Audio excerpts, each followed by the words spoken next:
right of center probably. But Brazil is the most difficult to predict because Lula still has a chance to win. And you're still 15 months away, and he's going to implement a lot of very populist policy between then and now. So we're being a little bit cautious in Brazil. On a pullback, we would add in Brazil, but Argentina, Peru, and others, we're already there. Thinking about going solar, but not sure whether it's worth it for your home?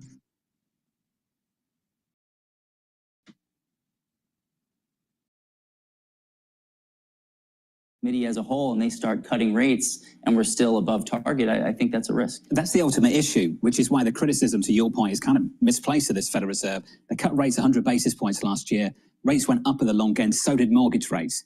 That's the thing you need to get your teeth into. Bob Michael at JP Morgan was talking about the same thing earlier this morning. And it might be the consequence of cutting, certainly as much as President Trump would like. It really goes to this question of how you trust data, because remember last year the SOM rule was triggered and it was a head fake.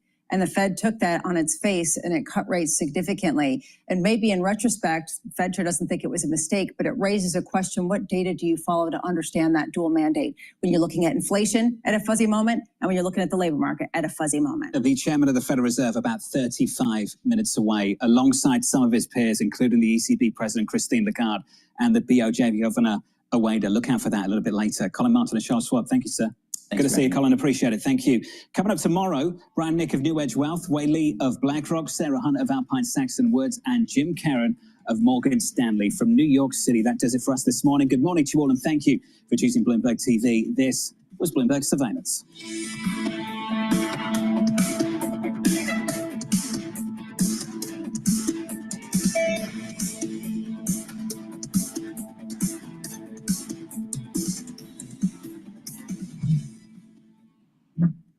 Morning, this is Bloomberg Daybreak Europe. I'm Tom McKenzie in London. These are the stories that set your agenda. Taking you from the U.S. market's close to the overnight session in Asia, we'll walk you through what you need to know to kickstart Europe's trading day. Live from our European headquarters, we bring you the day's top market-moving stories, unmatched expert analysis, and on-the-ground reporting from across the continent. Tune in to Daybreak Europe, only on Bloomberg Television. Context changes everything. There is a nice confluence between the long-term investor and what we're trying to do. We have an operating principle that's in our handbook, take the long view. When we went public, we put a timeline up on the screen for the whole company in an all-hands meeting.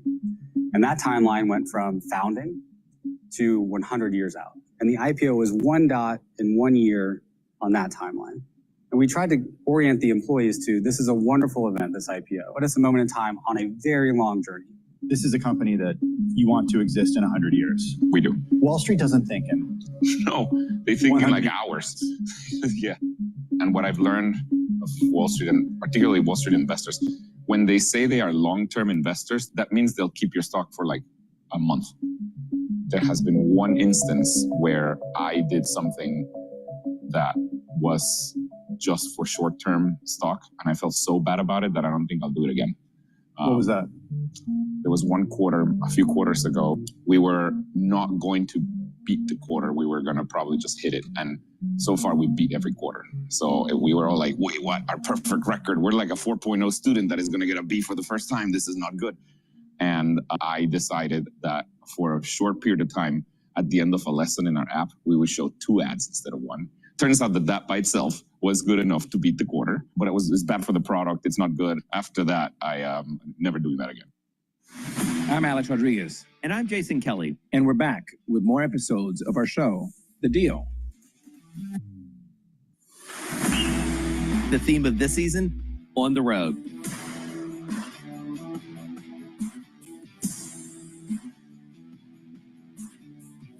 We're bringing you more behind-the-scenes conversations with the biggest names in sports, business, and culture, like Melody Hobson. I started to study women's sports like an 11-year-old studies baseball statistics, and I got dangerous in seeing up arrows. Susie Wolf. When you're competing, you're not thinking about any fear or any worries of what could happen. Josh. Hello, this is DrPaulCottrell, and we are live streaming on Rumble, YouTube, and my website, the-studio-reykjavik.com. Thank you for joining. I greatly appreciate it. Please help support the work that I do. All these videos are for free. You can support the work by going to the website and donating through Stripe, PayPal, or Buy Me a Coffee. You can also be a paid member to my Patreon channel. All these videos are for free. I give you my perspective on what's going on in international affairs, what's going on with the financial markets, even scientific endeavors. So please help support the work. In addition, you can get great products that I have on my store, the-studio-reykjavik.com. Please share the links of the videos. You can follow me on X and on GETTR. The links are in the description of this video. And ask your social media to follow me so I can reach a larger audience. I greatly appreciate it. Some of the great products that I have are ebooks, supplements, even course material on immunology and pulmonology. So take a look at that on my website, the-studio-reykjavik.com.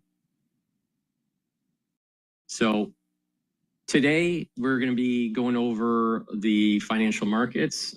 It's almost 9 o'clock New York time on July 1st. I also replay these videos for the ones that can't watch live on the channels. I have 4 channels on YouTube, Brighteon, Bitchute, and Rumble. So please make sure you subscribe to all those. Let's listen into Bloomberg right now. Pre-market, Matt. It's all just one big casino. And casino stocks are higher after monthly gaming revenue in Macau exceeded analyst expectations in June. You can see Las Vegas Sands, Wynn Resorts, and Milco are all rising this morning, especially Milco up 10%, Katie. All right, let's get back to that tax bill because Senate Republican leaders still scrounging for votes to pass President Trump's $3.3 trillion tax bill. Voting started 24 hours ago, and the president is hopeful.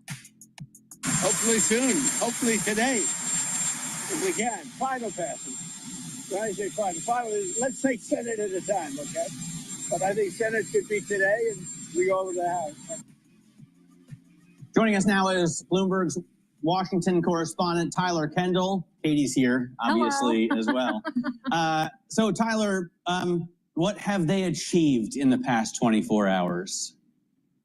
Well, that's actually a pretty interesting question because we have achieved a few different things, including that, for example, senators have voted against a key provision that would have allowed states to regulate artificial intelligence. That's something that big tech companies are likely upset about this morning. But when it comes to actually making a crucial movement towards passing the entire reconciliation package, we're really not making much movement at all. Senate Majority Leader John Thune still does not have the votes, and we're still tracking the same 8 key Republican holdouts. And we should say, broadly speaking, most of these Republicans do agree about those core tenets of this package when it comes to the tax cuts, but they seem to be on very opposite sides when it comes to the spending cuts. And there's a few different key threads that we're watching here in Washington, which could inform how we see the rest of the morning develop. One is pressure from the White House. You heard President Trump there. An administration official does tell us that he has been in constant contact calling lawmakers directly about this bill. And they actually have already deployed Vice President J.D. Vance, who's waiting and ready to cast a tiebreaker vote. If it comes to that, he is currently on Capitol Hill talking directly with these lawmakers. And the second is that I would point you to one key amendment that we are still looking out for. This could actually be pivotal to the trajectory that this bill ends up taking. It is an amendment that would have a more lenient timeline for some of those clean energy tax credits that are being phased out when it comes to wind and solar. That might be enough to get a moderate like Senator Lisa Murkowski on board and ultimately this bill over the finish line. I will quickly leave you with, when you asked what they have accomplished, they have actually broken a record, which is the longest ever vote-a-rama with the most amendments. We are currently on amendment number 54, Matt. All right, Tyler, you have a long night, might have a long day ahead of you. That is Bloomberg's Tyler Kendall. Let's also talk a little bit about Tesla because the stock is sputtering after that feud between President Trump and Elon Musk reignited on social media. The president posted that the Tesla CEO gets more subsidies than any human being in history. That post came after Musk bashed Trump's spending bill, threatening to unseat any lawmakers who support that bill if it's the last thing he does on this earth. Joining us now with the latest is Bloomberg Tech co-host Ed Ludlow there. So this has been simmering for a while. You think back to the breakup, if you wanted to call it that, about a month ago. It was over these issues. June 4th, 5th, and 6th. On the subsidies issue, Bloomberg at the time, that first week of June, calculated it's not just subsidies, but subsidies, grants, and other incentives were about 25 billion. The New York Times has subsequently said across all of Elon Inc., but it's predominantly Tesla and SpaceX, it's a number nearer to 40 billion. The main sort of point of tension here is that what we used to call the Trump trade in the context of Tesla, that was a boost to the stock prior to the election in November, and at points in the first half of the year where the president's commentary supported the idea that Musk's close alignment to the stock would support its broader objectives, is kind of reversed. The Trump trade is now very difficult for Tesla. But again, you know, it's a little bit of the president said, Musk said. With the point of the big, beautiful bill you just went through with Tyler, Elon Musk has at least been consistent that he's welcomed scrapping incentives for direct-to-consumer incentives for Tesla because he feels that Tesla's lower cost base makes it more competitive against other American car makers. In terms of this fight, though, it does look like the super genius who started Tesla is being outsmarted by President Trump. He caved in and pulled back his Epstein, which had to be his Trump card, right? His Epstein accusations early, although his stock is still worth, you know, $1 trillion. Yeah, there were essentially three claims from the president this morning outside of the White House, right? The first was he was asked a question by a journalist, would you look at deporting Elon Musk?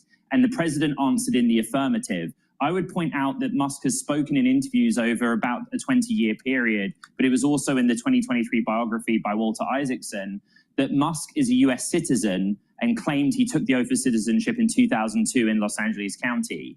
The president also said he would look at Doge and Doge turning back on Elon Musk and reviewing those federal contracts and subsidies we just discussed. But the kind of core thing here is ideological.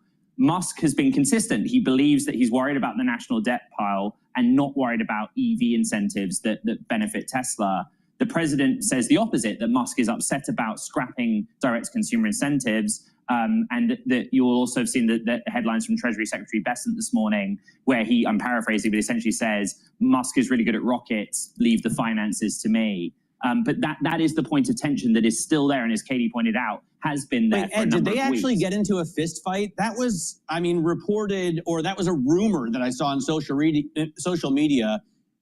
Has your reporting uncovered any truth behind that claim? Well, my reporting has very clearly reflected that cabinet members had real problems, not just with Musk on an ideological basis, but just operationally within the wings of the White House, in that he had access to the president and advised him on X and XYZ, and then, you know, other cabinet members would have a point of difference with the president. What we did report, if you take the case study of Jared Isaacman and his nomination for NASA administrator being pulled, when Elon Musk left Doge, various White House officials, Sergio Gore is one of the ones we named, that were very anti-Elon, basically moved quickly to say Jared Isaacman is a close ally and confidant of Elon Musk, a historic business partner of his. We don't want him to run NASA. So they moved to convince the president, based on his historic Democratic affiliations, that he should pull the nomination. There are other examples about that. I get that in that example, Sergio Gore is not...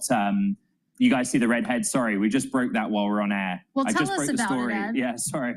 There's a lot going on this morning. Sources tell us, my colleagues and I, that what has happened in the last 7 days is Musk has gone back into Tesla, and after Omid Afshar was essentially fired, Musk is now overseeing sales. So all of this sales apparatus that had reported into Omid, Elon now has direct oversight.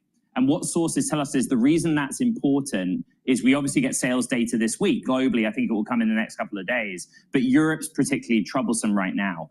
Elon Musk is now directly overseeing sales responsibility for the United States or North America and Europe. And what I'm also hearing from sources, and my colleagues have reported with me, is that Tom Zhu, who runs the Asia business out of Shanghai, now will oversee global manufacturing operations. So this is kind of idiosyncratic to Tesla and what's going on inside. But it's happening, and you know, the Tesla investors will know these names and try and work out who's steering the ship. Rearranging the deck chairs, but there's one captain and owner of this yacht. Ed, thanks so much for joining us. Bloomberg Tech co-host Ed Ludlow, he will kick off his program at 11 a.m. Eastern time. Don't miss that. Let's get to another Bloomberg scoop after the one that Ed has delivered. We got a news on Apple considering using artificial intelligence from a third party, Anthropic or OpenAI, to power a new, potentially capable version of Siri and sidelining its own in-house models. Anurag Rana of Bloomberg Intelligence calls the potential move judicious in wake of Apple's struggles to implement AI in its own operating system. Anurag joins us from Chicago. So I just don't understand, Anurag, why this $3 trillion company that's made everything we desperately need to live hasn't been able to achieve very much at all with Siri in the past. It's been like 14 years that Siri's been out. Yeah, I think this is an area. I mean, Siri has the most potential amongst everything that we see on the Apple ecosystem. And they have not been able to deliver it. And, one reason could be that they really don't go and snoop around our personal data. I don't know the reason why they have not been able to deliver, but the fact is they have not been able to deliver. But the news from yesterday is really good because you are getting the latest technology and probably the best technology without spending billions in CapEx. So I like that. I think it's a good thing for Apple if they're able to pull it off. Yeah. So as you say, judicious in your reaction piece, is this Apple accepting defeat in some ways? Obviously, they're not giving up on AI. Obviously, they're just looking to go externally. But the narrative that's formed around Apple is that they're behind, that their homegrown efforts haven't been able to cut it and excite investors and excite users of their products. And you could make the case that this is proof that the company sees that as well. Yeah, and Mark's really reported on this very well. And, we all know the frustration that's happening within Apple as it relates to AI. But, frankly, as a shareholder, if you are a shareholder, would you be worried about this thing? Would you be worried that they're not so great in search and other technologies? At the end of the day, if their ecosystem gets better by a third-party technology and they can do it without paying a lot of money at it, I don't have a problem with it because look at the free cash flow line, look at the CapEx line. Unlike somebody like an AWS, Meta, or a Microsoft, their CapEx line has not ballooned up in the same manner, or it's not going to go up at the same manner over the next few years. Why won't shareholders like it, frankly? Right. And as a user, you won't know and you won't care. Yeah. As long as it works seamlessly, you'll be happy and continue to buy products. Although Katie hasn't upgraded her iPhone in also as long as Siri's been alive. I never will. Yeah, this is pretty much 14 years old. Anurag, really appreciate your insight. That is Anurag Rana of Bloomberg Intelligence. Now, coming up, we'll ask HSBC's Max Kettner why he sees the beginnings of a melt-up in risk assets as a weaker dollar boosts earnings. And then later this hour, Fed Chair Jerome Powell joins his global counterparts for a panel in Portugal. We'll bring you their comments live from Sintra. This is Open End.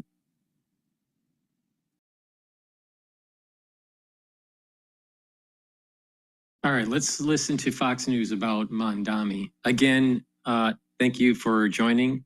The pre-session that I was live streaming on Rumble and on my website, the-studio-reykjavik.com, I was talking about collectivism and individualism and how that relates to Atlas Shrugged and Ayn Rand. Ayn Rand warned us about Mamdani. When you have a society that is built up because of capitalism and meritocracy, and it starts to falter through just normal economic cycles and the growth phase of a society and part of the decline phase of a society. What happens is you have groups of people that will not be as affluent as perhaps that class may have been in prior years. So what happens is that they start to rise up, typically through the younger generation within that class or subculture. And they will start to push the politic towards socialism. demanding more social benefits, demanding, free this, free that. And you're hearing it with Mamdani with free groceries and locked in, rents and higher taxes of more affluent individuals. He's targeting individuals that are extremely wealthy, which I do think that there is a huge wealth gap and that super wealthy individuals, the billionaires, need to be taxed more, even if the tax revenue doesn't really fill the whole of the deficit. That's not the point. You're reducing their power through lobbying. That's the point. But the issue here is when you have a society that can't afford, you're going to have a group of people rising up and even new politicians coming to the fore to institute these socialistic policies. And this is exactly what Ayn Rand warned us about. This is that when capitalism starts to falter, there seems to be a knee-jerk reaction of the society at large to push politicians to increase the social welfare state. And what happens within that social welfare state is producers, manufacturers start to decline, the quality of goods start to decline, the number of options of a particular product category decline. And what happens is that inflation starts to go up and exacerbates the cost of living. And people just check out. The producers just close their businesses, or the wealthy decide, okay, I'm not going to manufacture anymore because you tax me too much. And so Atlas shrugs, right? Atlas holds the world up. That's capitalism. Well, if the producers, which represents capitalism, decide to not do anything, then who's holding up the world? What makes the world turn? And this is the very point on what Ayn Rand was warning everybody about. She warned us decades ago about Mamdani. She warned us decades ago of the decoupling of labor and capital. She didn't really know about AI. She knew a lot about Russia. She knew about communism. She wanted to warn people in the United States when she immigrated legally to the United States that you have to worry about these sorts of things. When a society starts to falter, you're going to have a big part of the society pushing for socialism, not realizing that in the short term, it may help a little bit, but then it starts to accelerate the decline of the society. So if someone is having problems being able to afford food, and food is free for a little while, then at a very small moment in time, things seem to be better. But then all of a sudden, optionality of the food goes down, the quality of the food goes down. And eventually, the society gets taxed more and more and more, and less producers are out there. So Atlas shrugs, and there's nothing left. That's what Mamdani represents. He's a communist, social democrat, or whatever he calls himself. But the reality of the situation is that you have schools, even elite institutions, promoting this socialism and communism. That doesn't mean that everybody is there. I was at an event within the Harvard community, all right? And I was listening to one of the lawyers that's actually suing Trump, all right, at the event. And he's a professor at the law school, HLS, at the Harvard Law School. And he is really smooth with his talk. He articulates really well. He can command the room. He has a very strong presence. All right. But the thing is that he is part of the problem at Harvard. He's a faculty that represents not capitalism, but socialism. Now he's not, I don't think he is a super left wing faculty member, but he's definitely left of center. And the problem is that he's left of center and he articulates his words really well in a large group, to try to convince people, very educated people, that this is the way to go, right? Now, his stance with Trump, this law professor, his stance with Trump is that Trump is authoritarian. But he made the statement that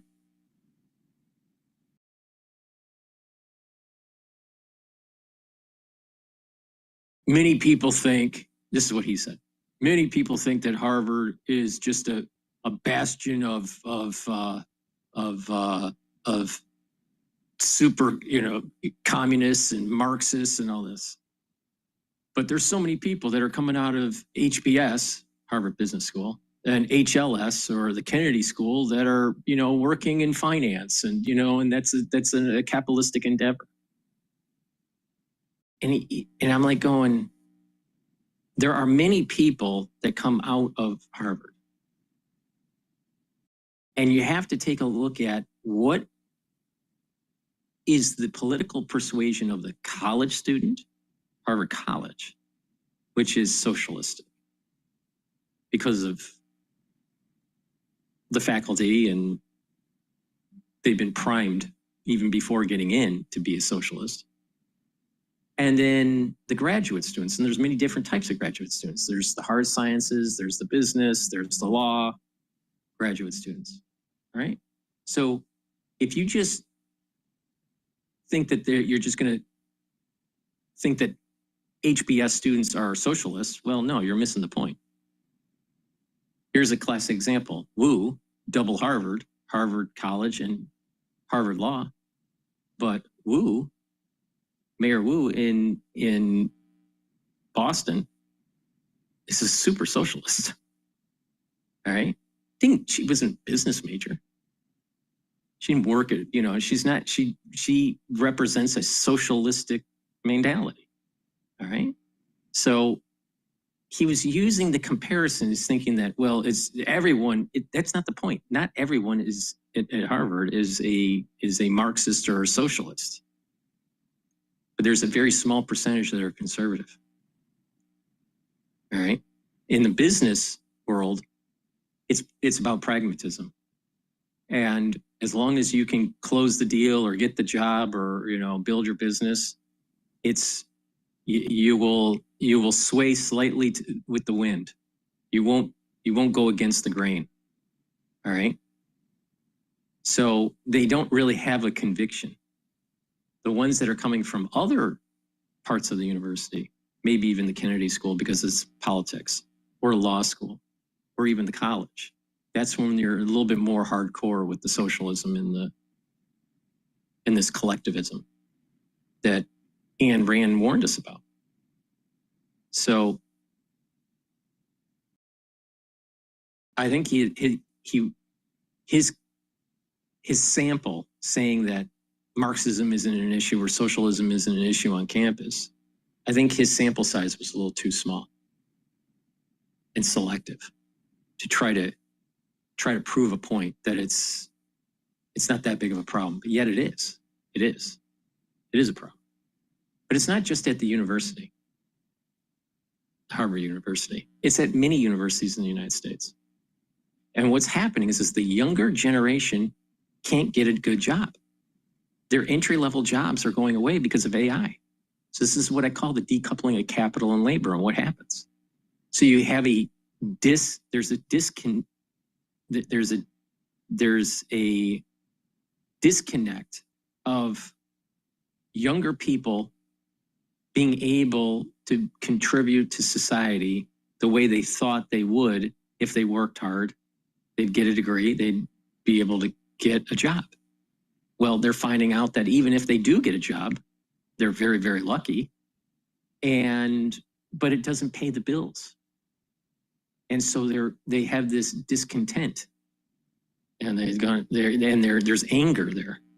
And they've already been primed in the college level and even before college of these socialistic tendencies. So if you have anger due to you not being able to pay your bills, pay for your student loans, or pay for your food, or pay for your housing, you get angry and you start pushing for these socialistic policies. And that's what's happening in New York. That's what's happening in New York. So a lot of it is blue-haired, liberals. But there's also a large element of this that's supporting Mamdani that are educated, and they want to live in the city, New York City, but they can't afford it even though they're educated. And so they want the politicians to fix the problem. So the politicians come in and say, well, we'll raise the taxes on the wealthy. We're going to, have free food for everybody. And we're going to, cap the housing costs. These are all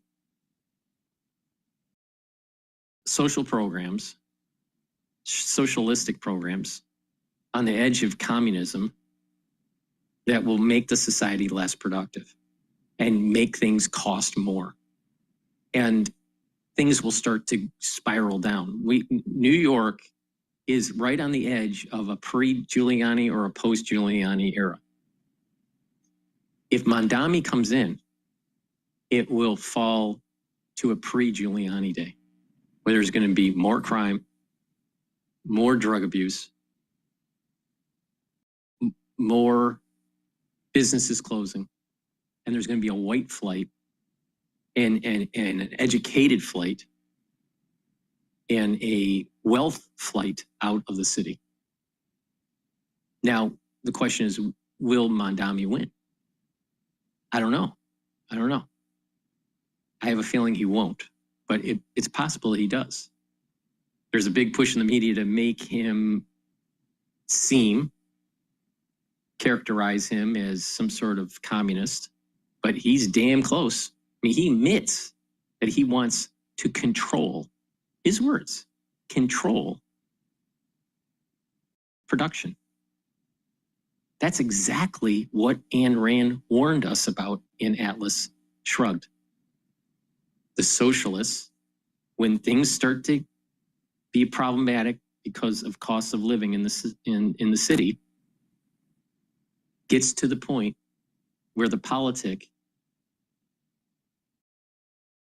demands the control of production.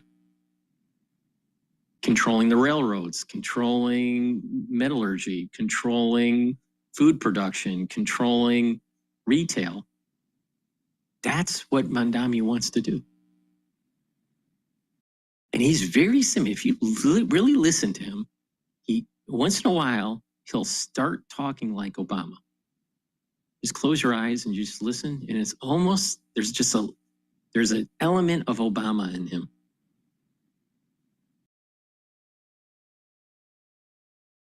Smooth talking. These socialists are smooth talking.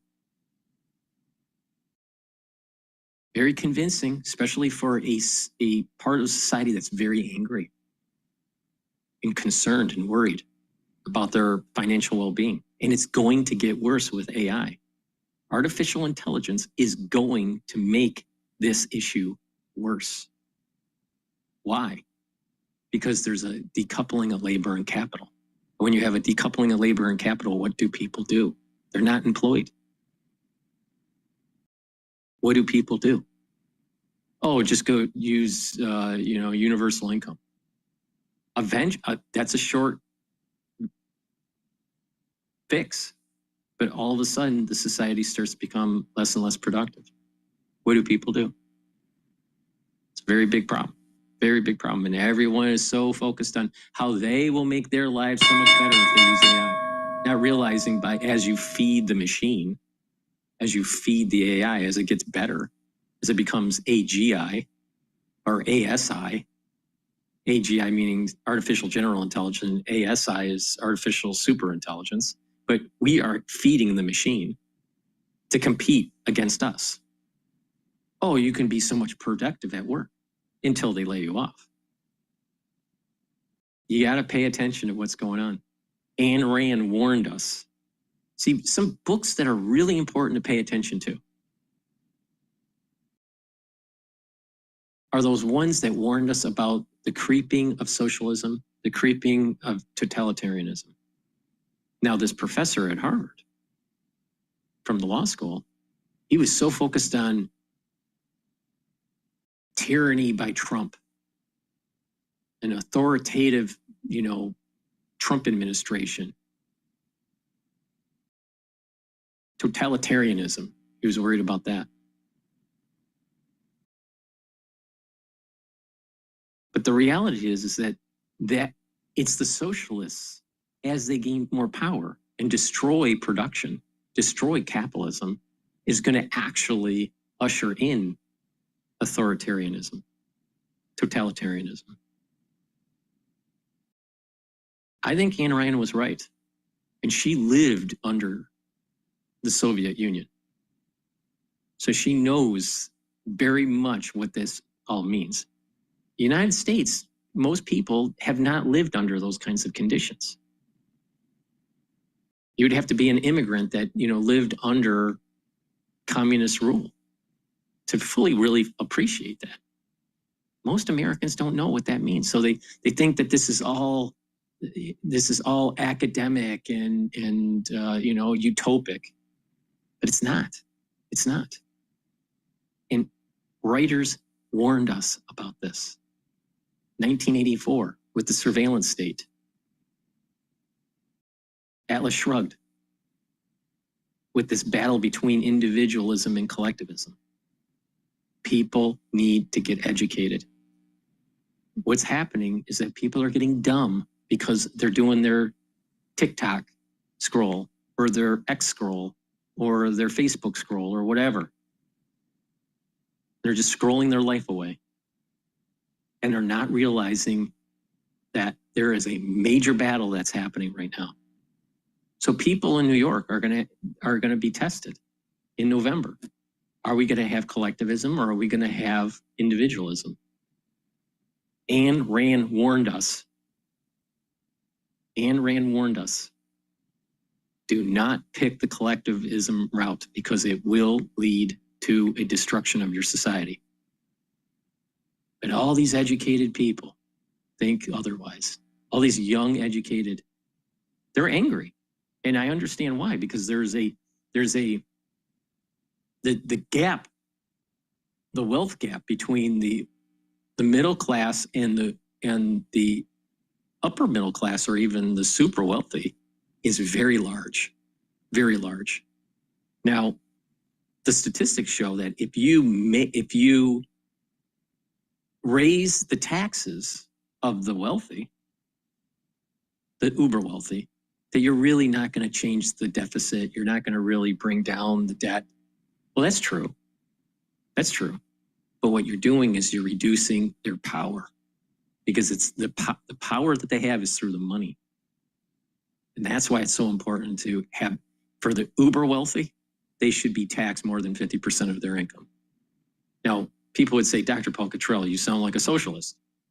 I'm not a socialist, I'm a capitalist. But I think that there is enough evidence to suggest that when too much of the wealth is concentrated with very few people, 1,000 people in the world or less, then they have too much power. You have to break that power. It's almost like a trust bust. You break that power by making sure that the money that they make, no one's telling them they can't make the money. They can make more money, but whatever money you make, if you're, multi-billionaire, 50% of it is taxed. That's what I think should be happening. You got to cut the power. It has nothing to do with the deficit. It has nothing to do with the debt. It's the power that they have that you have to cut. That's a better solution, because what you're doing is you're pulling the power away from these ultra wealthy, instead of creating a collectivism that Mamdani is trying to do. So taxing uber wealthy people, billionaires, yeah, for sure, definitely. Tax them 50% or more. If you own $100 billion, you're okay at 50 billion. I'm sure you'll be able to eat and, have a place to sleep. See my point? You get to a certain level and it doesn't change their lifestyle. Now, people would say, oh, it's on paper, it's, in equities and all this. There has to be a way to be able that once it's realized, once those gains are realized, that you take the loopholes out where they can't put it in a trust or into a nonprofit or anything like that. And once it's realized, it's taxed at a certain income level. And I'm talking about uber wealthy. I'm not talking about someone that's $20 million in net assets or whatever. It's small fry. I'm talking about multi-billion dollar type people, right? 10 billion, 20 billion, 30 billion. Do you think Soros would have the power that he has if we had a taxation policy of 60 or 50% of your wealth? Soros wouldn't have the power that he had. That's the point I'm making. That is the point I'm making. So that is the way to stop this acceleration of this gap, this wealth gap between society, where there's a few people owning most of the assets, instead of coming in and trying to control production. That's the Mamdani way. He wants to do both. He wants to tax the super wealthy and control manufacturing and tax and make things literally more expensive because the society becomes less productive. That's not the way to do it. But there is definitely people that are angry and that are voting on this socialistic platform that Mamdani has created under the umbrella of a Democrat. They're scared. These people that are voting for Mamdani, they're scared that they can't afford groceries, they can't afford housing. They're worried about their job or getting a job, and they're educated. Now, some people would say, oh, maybe they shouldn't have gotten a humanities degree. We're talking about people that don't have a humanities degree. We're talking about people that, have a business degree, or, let's say in accounting, or let's say even in computer programming, all right? But they have socialistic tendencies, and they're living in the city, and they're having a hard time getting an entry-level job because they just graduated.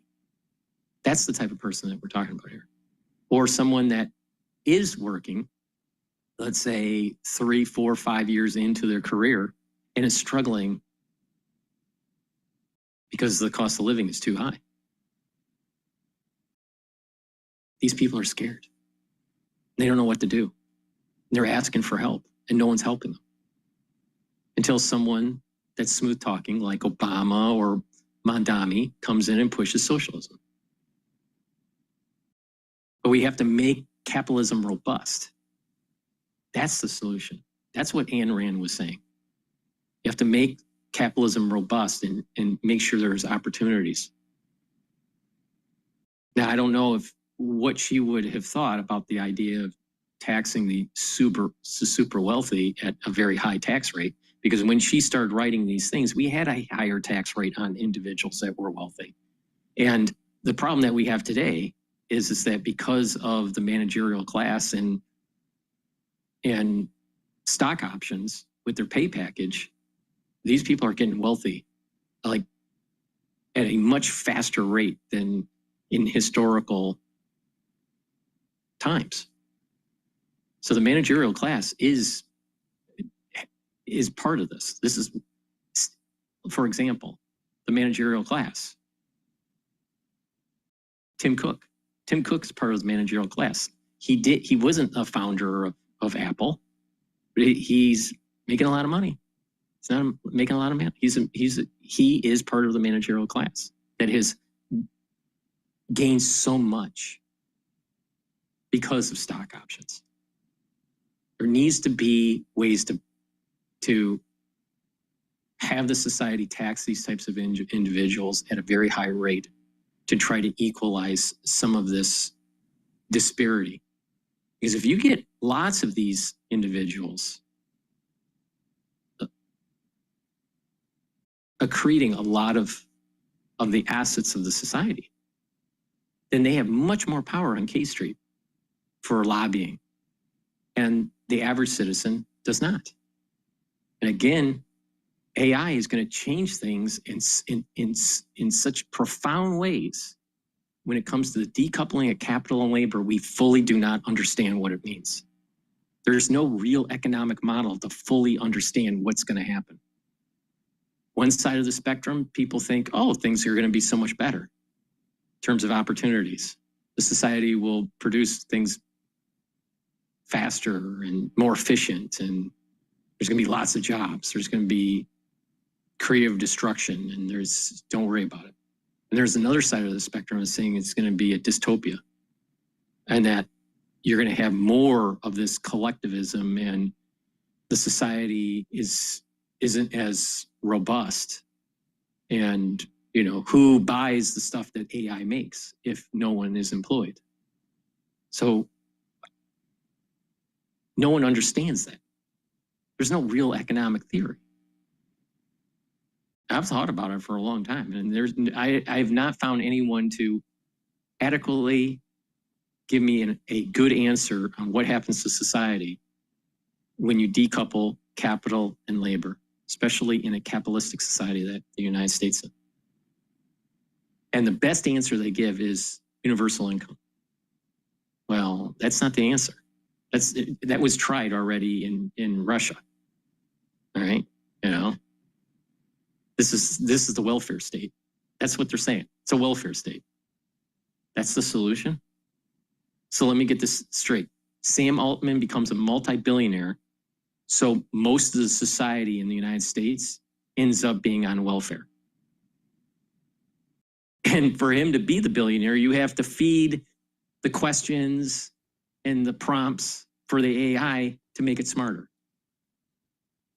So you actually are creating your own destruction. So Sam Altman can be a billionaire. People need to step back and pay attention to what is going on. Please go to my store, the-studio-reykjavik.com. We have opened up the markets. So please go to the store, the-studio-reykjavik.com, and get the great products that I have. But before we go over those products, let's take a look at what has happened in the markets. So the S&P 500 is trading at 6,189. The VIX is trading at 17. Euro is trading at 1.17. Oil is trading at 65.43. BITO is trading at 20.46. Japanese yen is trading at 143. There's a little bit of stress in the financial markets there. That's probably because of some of the negative news about tariffs. Natural gas is trading at 3.3. Gush is trading at 22.34. DRIP is trading at 9.94. And Bitcoin, I think, is trading at 106 or 7. Let's check here. 1066. All right, so let's plug the product here. Please go to my store, the-studio-reykjavik.com. I have a lot of great supplements, all right, that will help to improve the health of your body. These are things that I take every day, and it slows down the aging process and boosts up your immune system, helps with your endocrine system and all these other bodily systems. So it's really important to follow my protocol. Now, you can't take everything I take because you can't afford it. I take a lot of stuff, all right? But if you listen to me, I tell you how to stack the stuff where you can afford it and you get the max benefit based on your affordability. And you're going to be able to slow down the aging process. My protocol is the most comprehensive protocol out there that works and that is affordable. So if you just pay attention to me, you will fare way better. People that have problems with cholesterol, you listen to me, guess what? Your cholesterol is going to go down. People have blood pressure problems, you listen to me, your blood pressure is going to go down. People that are having issues cognitively, if you listen to me, that will improve. People having high blood glucose levels, you listen to me, I can help you. But if you don't, you're going to go down the road of pharmacopoeia. It's up to you.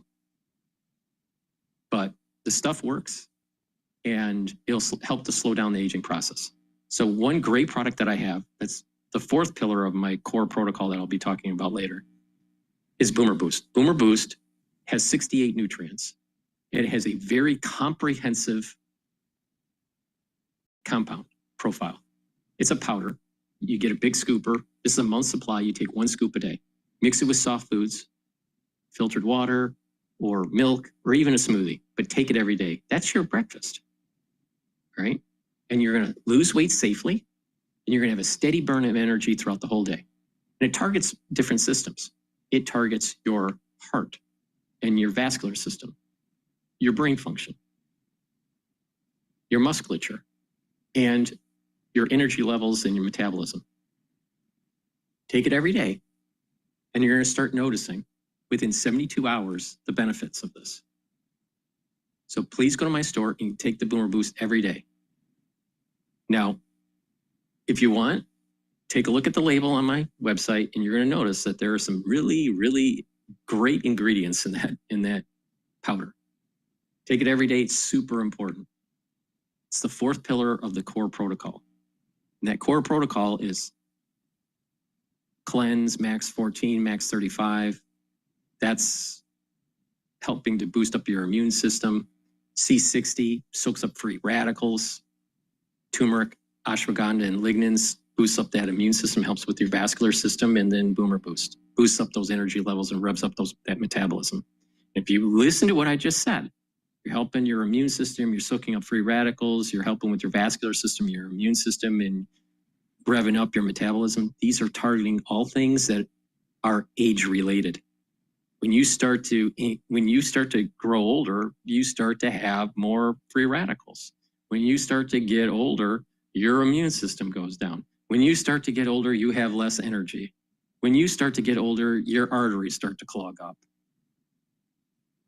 If you follow that protocol, you are targeting those systems that are going to help you to slow down the aging process. So please go to my store, the-studio-reykjavik.com. All right? Now, let's listen in to Powell's talk at the ECB forum. This is live on Bloomberg. Many of us do feel it will be appropriate in the remaining 4 meetings of the year to begin to reduce rates again. Madame Lagarde, the euro has also surged about 12% against the dollar so far this year. Are you concerned that its strength runs counter to your efforts to also loosen financial conditions? You know, I'm not going to comment on the exchange rate. We take it into account for purposes of our projections. Obviously, it has an impact, but it's a reflection of the market conditions and assessment. It's also a reflection of the strength of our economy. But there has been a clear appreciation relative to the dollar. Depending on how you look at it, it's either a depreciation of the dollar or an appreciation of the euros. And there might be a bit of both in that particular case. We're also looking at the movement, the flow of capitals and the attractiveness of euro-denominated assets, which is also an interesting phenomenon that we've observed lately. Turpa, I mean, is it fair to say, I know, nothing is guaranteed, number one, we all know this. Barring a real surprise, is July just too soon to seriously even consider a rate cut? Yeah, I really can't say. It's going to depend on the data, and we are going meeting by meeting. I mentioned how I'm thinking about that, but I wouldn't take any meeting off the table or put it directly on the table. It's going to depend on how the data evolve. Governor, what's the biggest risk stemming from protectionist trade policy actually for the global economy and for South Korea's? Can you just... The biggest risk stemming from trades and protectionist measures? The Korea has quite an export-driven economy. So whatever the global fragmentation is a serious impact. Not only direct impact through the U.S. tariff, but also indirect impacts through China, Mexico, Canada. And we easily can, it really depends on what's going to happen on July 9th. We are actually waiting for the result, but we don't know what's going to happen. But for example, like if the tariff goes back to 26% retaliatory tariff that was announced in April 2nd, and then also with a lot of sectoral tariff which affect our economy, aluminum, steel, and cars, we can easily say that it has impact larger than close to 1% in our GDP growth rate. And depending on how long it lasts, I think we have to adjust to the new supply chain, so the impact will be larger. So, but I hope that scenario won't come. What is the most concern for the Bank of Korea? Is it a stalling South Korea exports, slowdown in global trade, or a downturn in the U.S. economy? It's all linked, right? It's all linked, right? So it's a global economic slowdown. And one thing, I mentioned some negative sides only, but one positive side, I don't know if it's a positive or not, but Korean companies has been preparing for the supply diversification long time ago before the tariff, U.S. tariffs started to, because we have some issues with China, and then also Chinese industry has become very competitive. So we had to relocate our, production site from China to elsewhere. So relatively speaking, we are well prepared. And second, still good thing is that we have some strong industries such as semiconductor, which benefit from the AI technology development. So I hope that we can manage it. But on the other hand, given just we look at the sheer size of the export dependence, we will be significantly affected.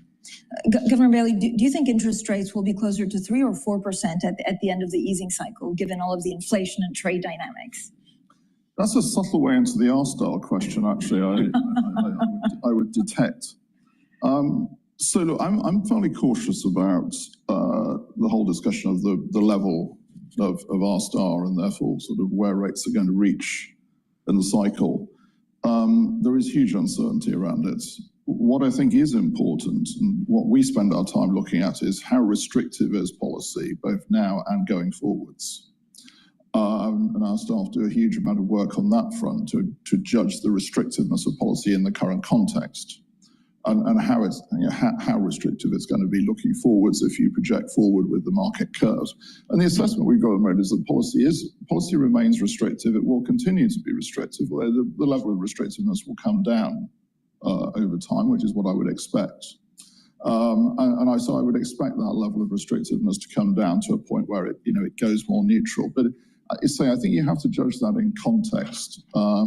Just to give you an example of that in the UK economy, the level of household and corporate debt in the UK economy is actually lower than we would have expected it to be, but based on past experience. So again, that feeds through into just how restrictive policy is at a given interest rate. It's somewhat less restrictive probably than it would have been historically. Could I ask all of you actually thoughts on the neutral rates? Chair Powell. Thoughts on the neutral rate? I think, there are countless empirical and theoretical ways to derive it. At the end of the day, I think I like to look at the economy and ask whether our policy stance is having the effects we expect and want on the economy. And to me, I would say we're somewhere probably modestly restrictive at this level. And by some formulations, we're more restrictive than that. But if you look at the economy, growth has been solid. The labor market is solid and still at historically low levels of unemployment. It's not an economy that feels like it's suffering from very tight monetary policy, but I would say that policy is still restrictive. President Lagarde? I would say that it's a nice concept. It's interesting, and many of the terribly talented and brilliant economists in this room actually are delighted with discussion about the neutral rate.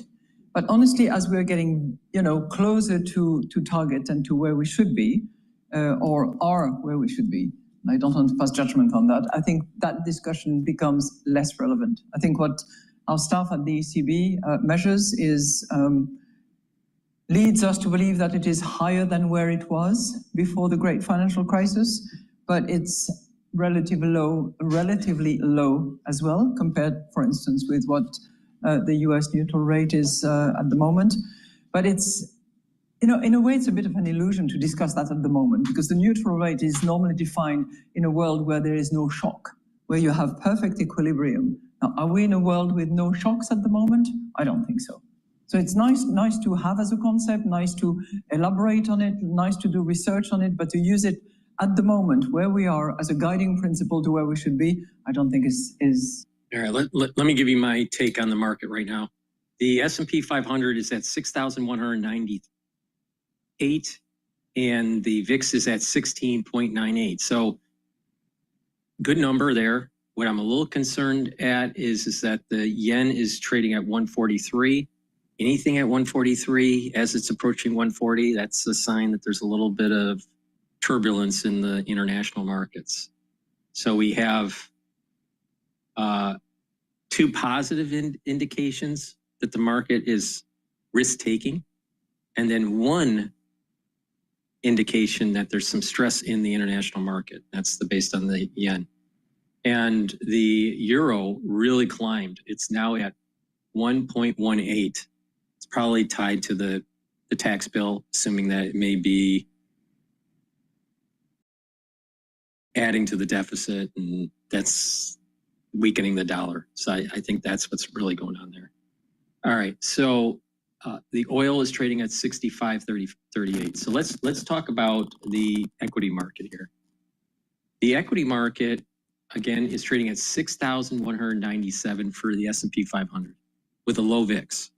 Right, so the next resistance level is going to be 6,250. The resistance level, the support level is 6,000. So 6,000 support level, resistance level 6,250. I think that the S&P 500 by year end is going to be close to 7,000, around 6,850. Maybe even more than 7,000. But we have to get there. That's 6 months away, right? Like I said, that it happened a little bit earlier than I thought. I said that in July, we would have an all-time high on the S&P 500. It actually happened 2 days, it happened yesterday and Friday. So it happened 2 days earlier than I thought. But I told you that in July that the S&P 500 was going to be an all-time high. Back when the tariffs were announced and the market sold off, all these people were saying on the internet, like Alex Jones, Mike Adams, a lot of these people were saying the market's, in free fall, equities are going down, the treasury's going down, the dollar's going down, everyone's moving away, buy gold. And I said, hold off, don't bet against America. Everything is going to be fine. Just take my lead, listen to me every day, and you'd make money. And I did that almost every business day from the time that Trump announced the tariffs. I told you how to trade the market. And if you paid attention to me, you would have made, in your new deployed capital, you would have made a very handsome return. All right? So pay attention to someone that actually has done it for a living, right? Actually has been on a trading floor. All right, so really pay attention. The S&P 500 is going to march. There's a higher probability of it going to 7,000 than it is to going to 5,000. All right, so just stay with me on this. All right, so resistance level. Currently, resistance level at 6,250. It's probably going to bounce off of that a little bit and then retest, right? But we're not that far away. We're at 6,194. Again, that tax policy bill if it gets passed, that's going to be an accelerant where it's going to blow past that 6,250 and get closer to 6,500.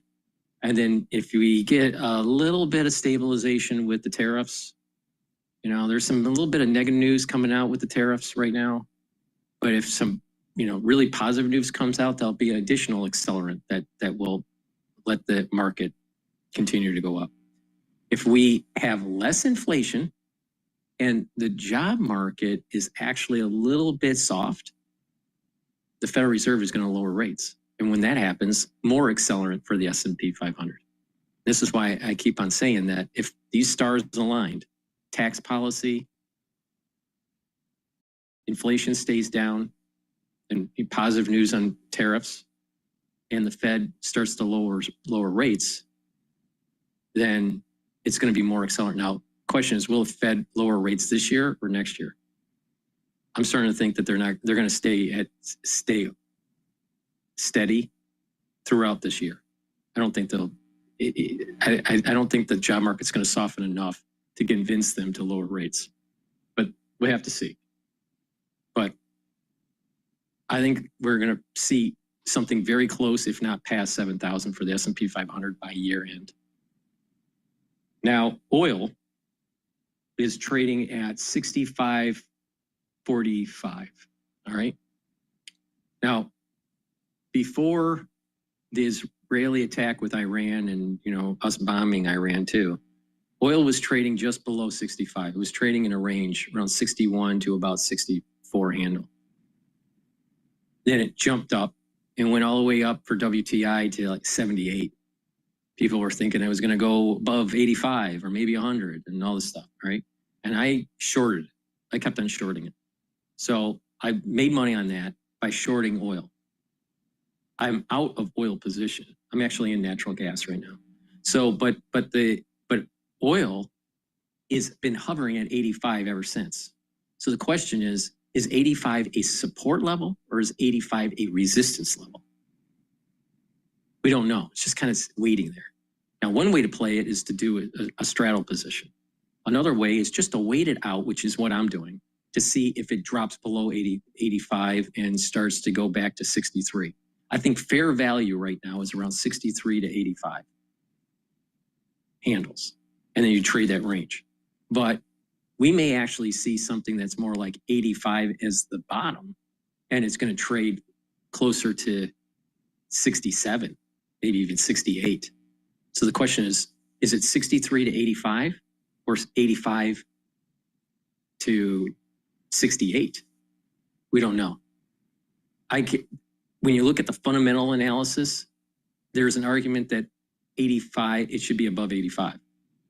I'm sorry, not 85, 65. I keep on saying it's 85 for some reason. So 65. It has to be, 65 is the potential support level. So that trading range fundamentally should be 65 to 68. Right? But I can also create an argument because of OPEC Plus adding barrels of oil onto the market, even though it's Brent, that it's going to drive the oil price globally and be below 65, and that the trading range would be 63 to 65. So which one is it? And I've been waiting it out to see if 65 breaks on the upside or the downside. If it breaks on the downside, you buy. If it breaks on the upside, then you might want to wait until it gets to about 67, 68 and then short it. Or if it breaks just, to 66, then you may want to long it to about 68 and then sell it. Depends on how you want to trade it. But I'm just not confident of what is 65 a support level or a resistance level. I think a lot of oil traders are waiting this out. It's just been hovering there. It's very similar to what's happening with Bitcoin with it hovering at 107. So with that, what are the resistance levels at this moment in time? Resistance level 68.50, support or resistance level at 65, and another support level at 63. So, but that at 65 we have to go through a few more trading sessions to understand what is going on in the oil market. It's just been hovering at 65, and a lot of people are waiting. They're just kind of waiting it out. What's going on with OPEC Plus? What's going on with inventories worldwide? What's going on with inventories in the United States? Supposedly inventories are actually low. So there's a case to be made to long oil right now. But I think it's better to just wait it, be patient, and just wait it out. That's my take on oil. Now with natural gas, that's trading at 3.3. It's trading a little lower than normal in the lower range. You know, that range is like 3.3 to 3.8. So to me, based on this trading range, it makes sense to actually buy natural gas, not to short it. Now, people would say, well, it's summer, short it. Well, you got to remember these future contracts are a month out. So typically prices start to go up in August, September, right? So you want to start to accumulate to be able, it depends on what your time horizon is. But in August and September, you should start seeing an elevation in natural gas because people are starting to lock in their future contracts for the fall. So I might be a little bit early on this, but I'm accumulating longing natural gas. Now you do that you can long natural gas through an ETF called boil or cold. All right, boil is to long it. To short natural gas, use cold, spelled with a K. Now, boil, longing natural gas. All right, boil is trading at, what's trading at? That's trading at 72.3. All right, now, all right, so I'm sorry, it's trading at 42.23. All right, now 45 is a resistance level now. And 40 is going to be a support level. So the question is how much more can natural gas go down? You know, it's trading at 3.1 or 3.3, could go down to 3.1. Boil could continue to slide down to maybe even, 41.5, maybe 41.0. So Boil's support level at this moment in time, I would say, is at about 45. I'm sorry, resistance level at 45 and support level at 40 at this moment in time. But this is a time to accumulate shares because I think it's going to pop up. Because I don't think it can stay, natural gas can stay in this low 3-point handle. And I think it's going to pop back up to about 3.5, 3.6 for natural gas. All right. I watch a lot of numbers. So if I say a number that's off, I apologize, because there's an awful lot of numbers on the screen. So that's my take on natural gas. I think it's time to long it. Even though natural gas, because of the summer, the demand becomes less, all right, if the weather permits. But then right when the fall starts to pop up, then natural gas normally starts to climb up. We'll see. We'll see what happens. But you just have to be patient. That's the whole idea. Just like with the oil, I had to be patient while they were bombing Iran. I had to be patient as oil was climbing, I was shorting. So as it kept on climbing, I kept on adding positions in my short position for oil. And then once it precipitously dropped, I made a lot of money. But you had to just kind of be patient, all right? It's like fishing. You just have to be patient. If you think you're just going to make money right away, and sometimes you can. Sometimes you can do it in 15 minutes. Sometimes you can do it in 5 minutes. But sometimes you just have to let the position evolve and just be patient, right? So that's my take on it. Let's listen to the central bank ECB forum, and then we'll go to some of the videos on Fox News or some other channels. Defragmentation happening. Well, fragmentation, were it to happen, in my view, is bad for activity in the world economy. No question about that. I mean, if we reduce the openness of the world economy, that will be bad for activity in the world economy. Now, I temper that in one respect, because obviously we have learned a lot about the robustness of supply chains over the last 5 years, and it is of course appropriate that there will be adjustments to that. But if we see a breakdown of the openness of the world economy sort of beyond that sort of resilience that we do see as needed, then that's bad for activity, it's bad for the world economy, and that I'm afraid is something that I think we need to be very clear. I've said a number of times that there are reasons why this is happening. It's not right to just go around saying this is all wrong. There are no reasons why this is happening. What I think is very important is that we get back to a governance of the world economy where we can address these issues in the appropriate multilateral fora, and get to the question of what lies behind these issues, what's at the root of these issues, what exactly are the issues, and what do we do about them. And I can't emphasize this enough, that I think it's an obligation for all of us who are obviously very heavily involved in the governance of the world economy. We've all got very big responsibilities to say that is our duty, to get back and to the process of saying, what's caused this and what do we do about it, and what do we deduce are the underlying issues and how do we address them? Because otherwise, say fragmenting the world economy is a bad outcome.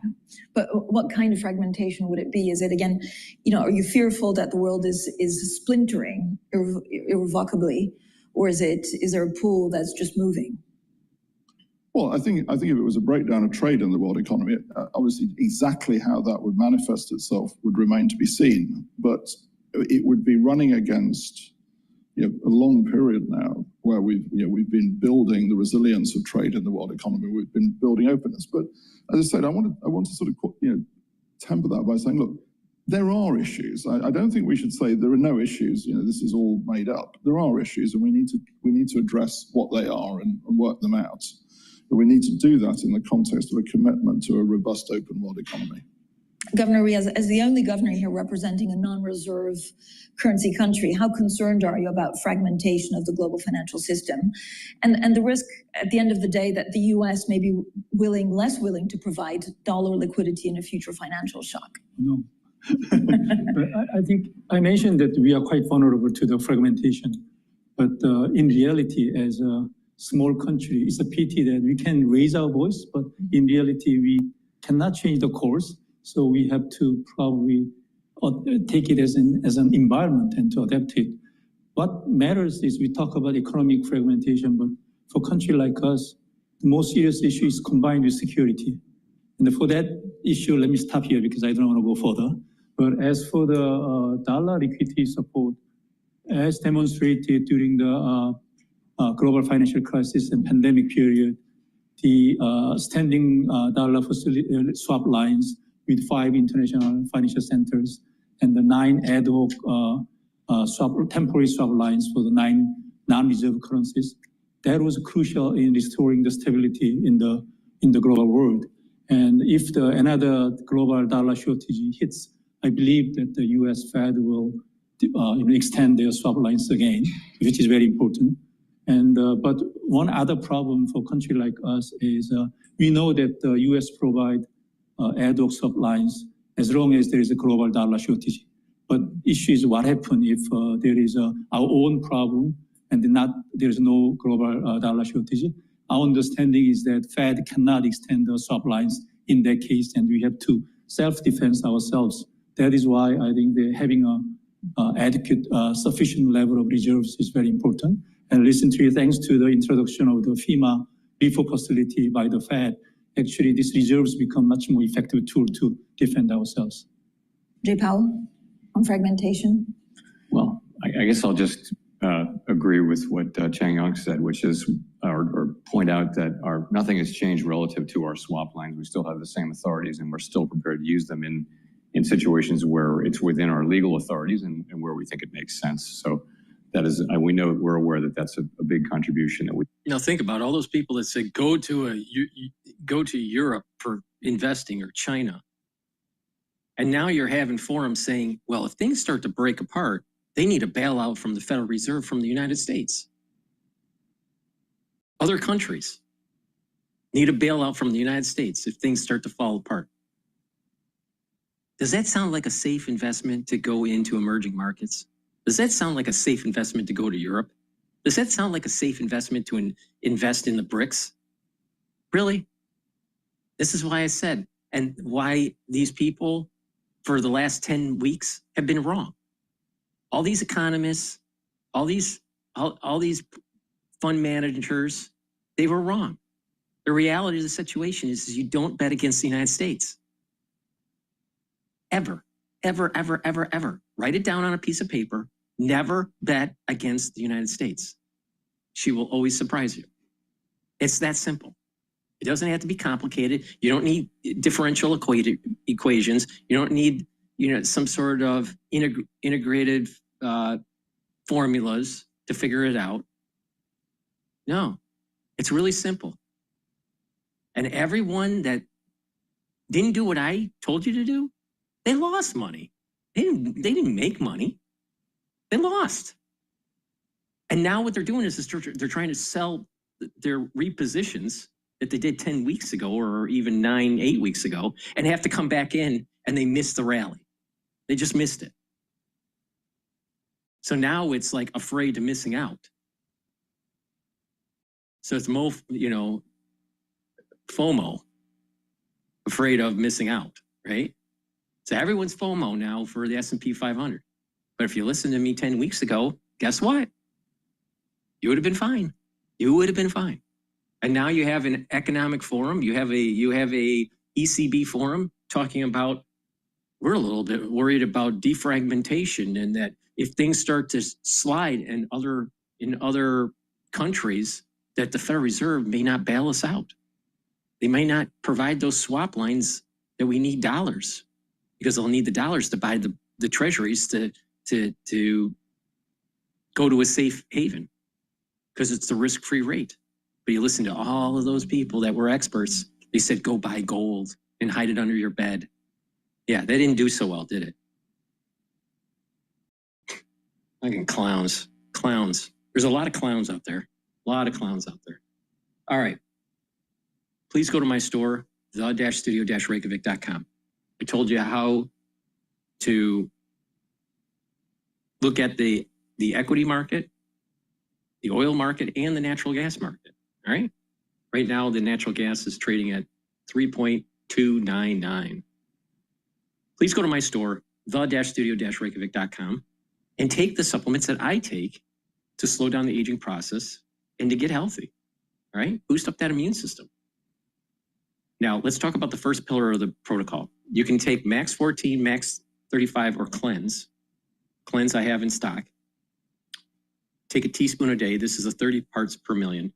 Take a teaspoon a day, swish it in your mouth, gargle, about 20 seconds, 30 seconds. And what that's going to do is it's going to help with the mucosal lining, help the health of the epithelial lining of your oral cavity and your oral pharynx. By doing that, it's going to boost up your immune system. So just swish it in your mouth, gargle, 20 seconds or so, and swallow it. Do it once a day.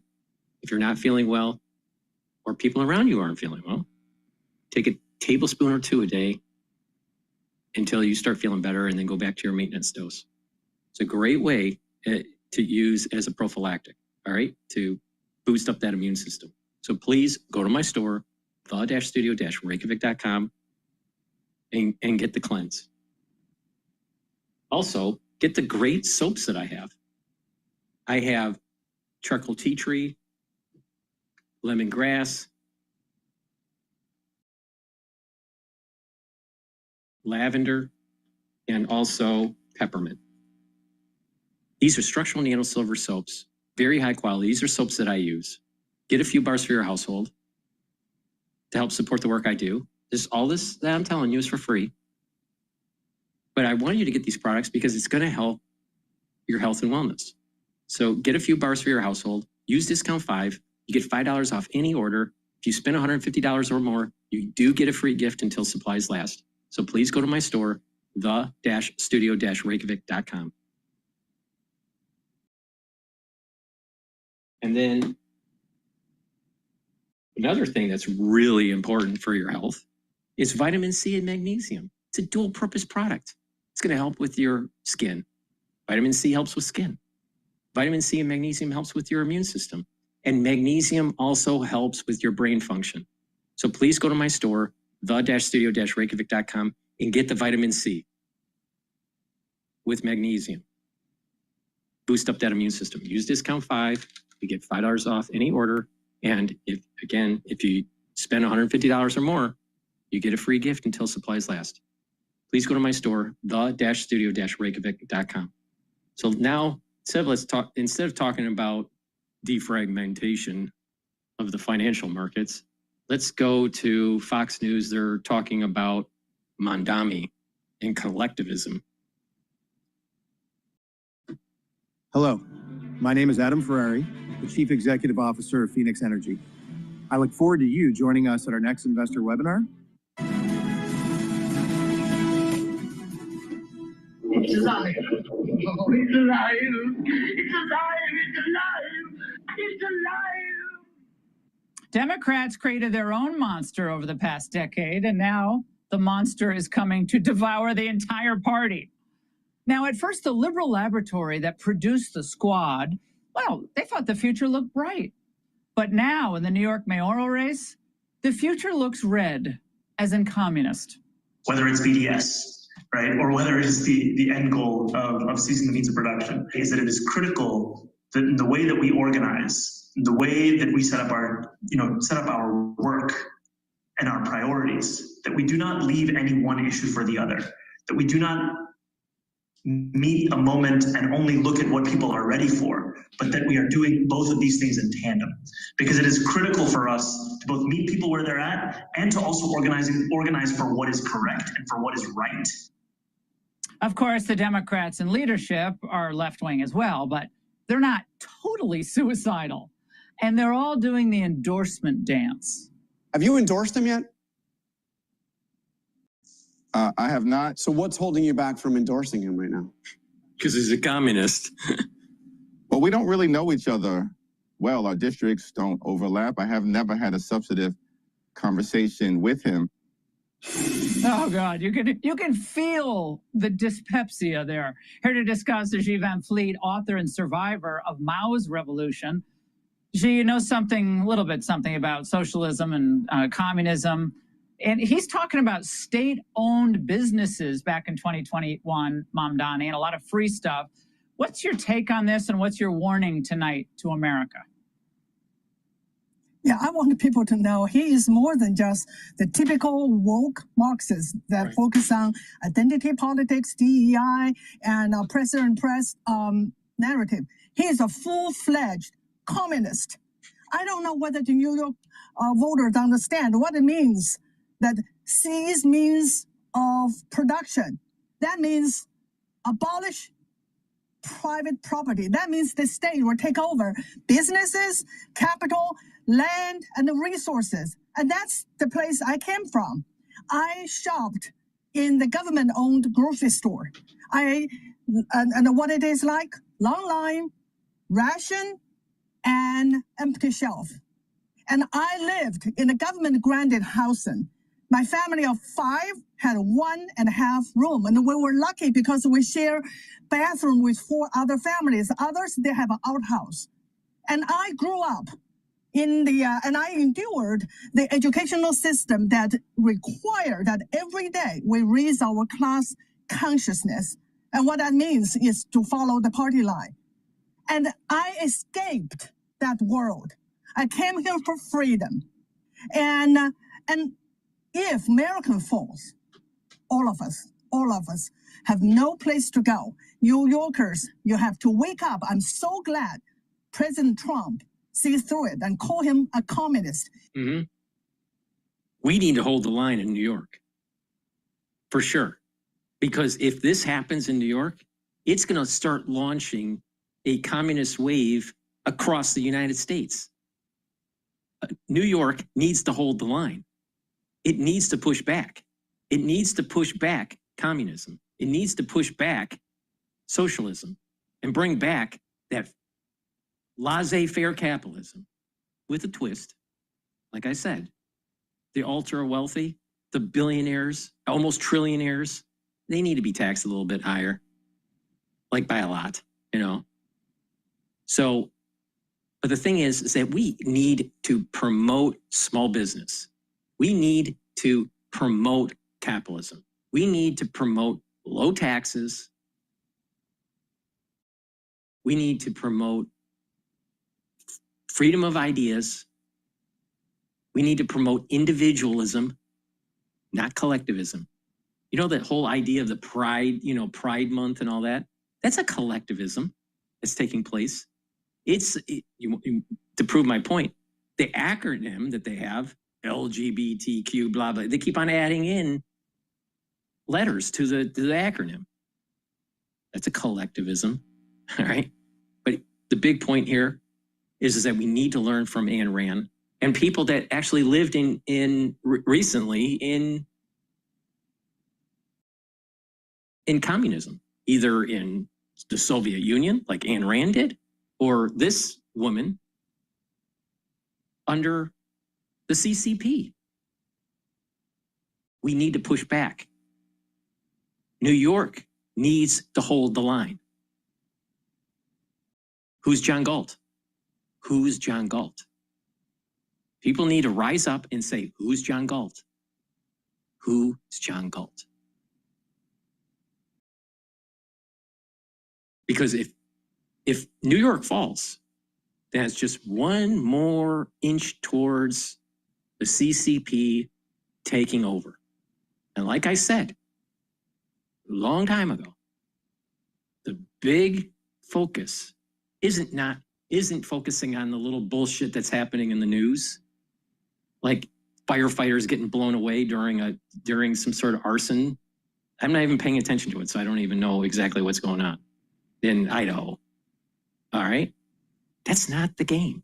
The game is the CCP is trying to infiltrate the United States. And there will be a war between the United States and China in the Pacific in our lifetime. It's going to happen.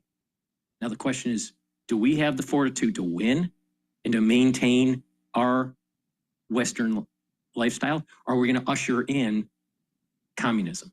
Because if we fail, if we lose, the flag falls, and what you're going to see is a groundswell of individuals that will be wanting a welfare state. They're going to want collectivism. We got to push back. We got to push back. Don't bet against America. But there's those moments in time you have to hold the line and win at all costs. You got to win, hold the line. He is a communist. And when you think about some of the reaction, Xi, from the public, especially young people who don't really learn much about communism in school or very little, they think it sounds great. But communism or Marxism is always sold as equity, isn't it, throughout history? People are all the same. Absolutely. It's fair. It's fairness. And it's always sold that way. And young people today are like, oh, isn't this going to be great? Well, it's all going to be fair. Yes, and I always tell people, capitalism can't guarantee that everyone will be wealthy, but communism can guarantee that we are all poor, and that's where I experience. Well, no, you're going to have a very echelon that's running the one-party system that's going to be wealthy. I'm sure President Xi is not a pauper, but there is a deep problem in the United States, and that is that the uber wealthy class has too much political power. And the only way to stop it is to take their money. You have to put provisions in place where they can't lobby the way they are. They have too much political power. Your vote's only one vote. Their vote is one vote plus a vote for every dollar that they give. Now you would say, well, wait a minute, DrPaulCottrell, that's not right. They can only vote once. Elon Musk can only vote once. Jeff Bezos can only vote once. What I mean is that their money that they give through super PACs sway the political discourse and sway the legislative process. So you think the legislators give a shit about you? They don't. They care about their next election. And who's funding it? The super PACs that have heavy flow of funds from big donors. And those are the billionaires. So you have to pull that money away. Now there's many ways to do that. Maybe even legislation to prevent them to creating super PACs, or putting a provision in place where there is a max amount that you can give in a super PAC, just like there's a max that you can give for a donation to an individual candidate. Or better yet, tax at a very high rate these ultra wealthy individuals. If you have $150 billion, all right, some of it in paper, some of it not. If you lost half of it, you'd still have 75 billion. You will be okay. I'm pretty sure you'll be able to buy groceries and have a place to live and have a fancy car. You'll be okay. Now people would say, well, it's paper. How do you claw that? How do you claw that money from the billionaire when they realize it? Well, what happens? They have these provisions where they can transfer the equity into a trust or into a nonprofit, an NGO, and they don't get taxed or whatever. Stop those loopholes. You got to stop the power of the ultra wealthy, but you also have to stop this push from these crazy collectivists out there. See, there's two problems going on at the same time. You have the ultra wealthy that's controlling the system. All right, so they need to be taxed a lot. And you also have a socialistic bent, and in some cases communistic swelling in the country to control the production, to turn your state, your city, into a nanny state, into a welfare state. These are both the same. These are both problems for individualism. How? Well, for individualism, the far majority of the people in the population can't really live their life with freedom, right? If you have billionaires pushing government policy that could hurt the individual, the individual rights or the individual property or whatever, because these people are too powerful. And the individual in the aggregate has to pay for these freebies from these socialists. And the society becomes less productive.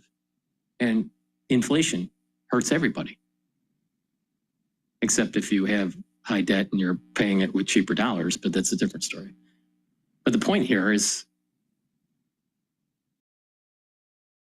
there's two problems happening at the same time. This push for communism in a welfare state, and this extreme socialism, and the uber wealthy controlling K Street. In China, and we have to educate the young people. Yep. Absolutely, Xi. Thank you very much. We really appreciate it. Hey, Sean Hannity here. Hey, click here to subscribe to...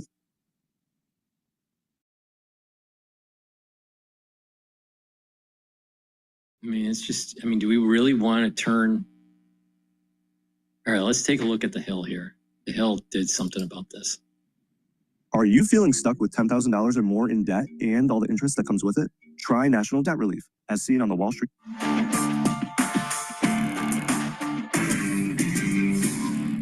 Conservatives Tucker Carlson and Representative Marjorie Taylor Greene had some rare praise for socialist New York City mayoral candidate Zohran Mamdani. Let's watch. That guy was the only person in the New York City mayor's debate to say he wanted to focus on New York City.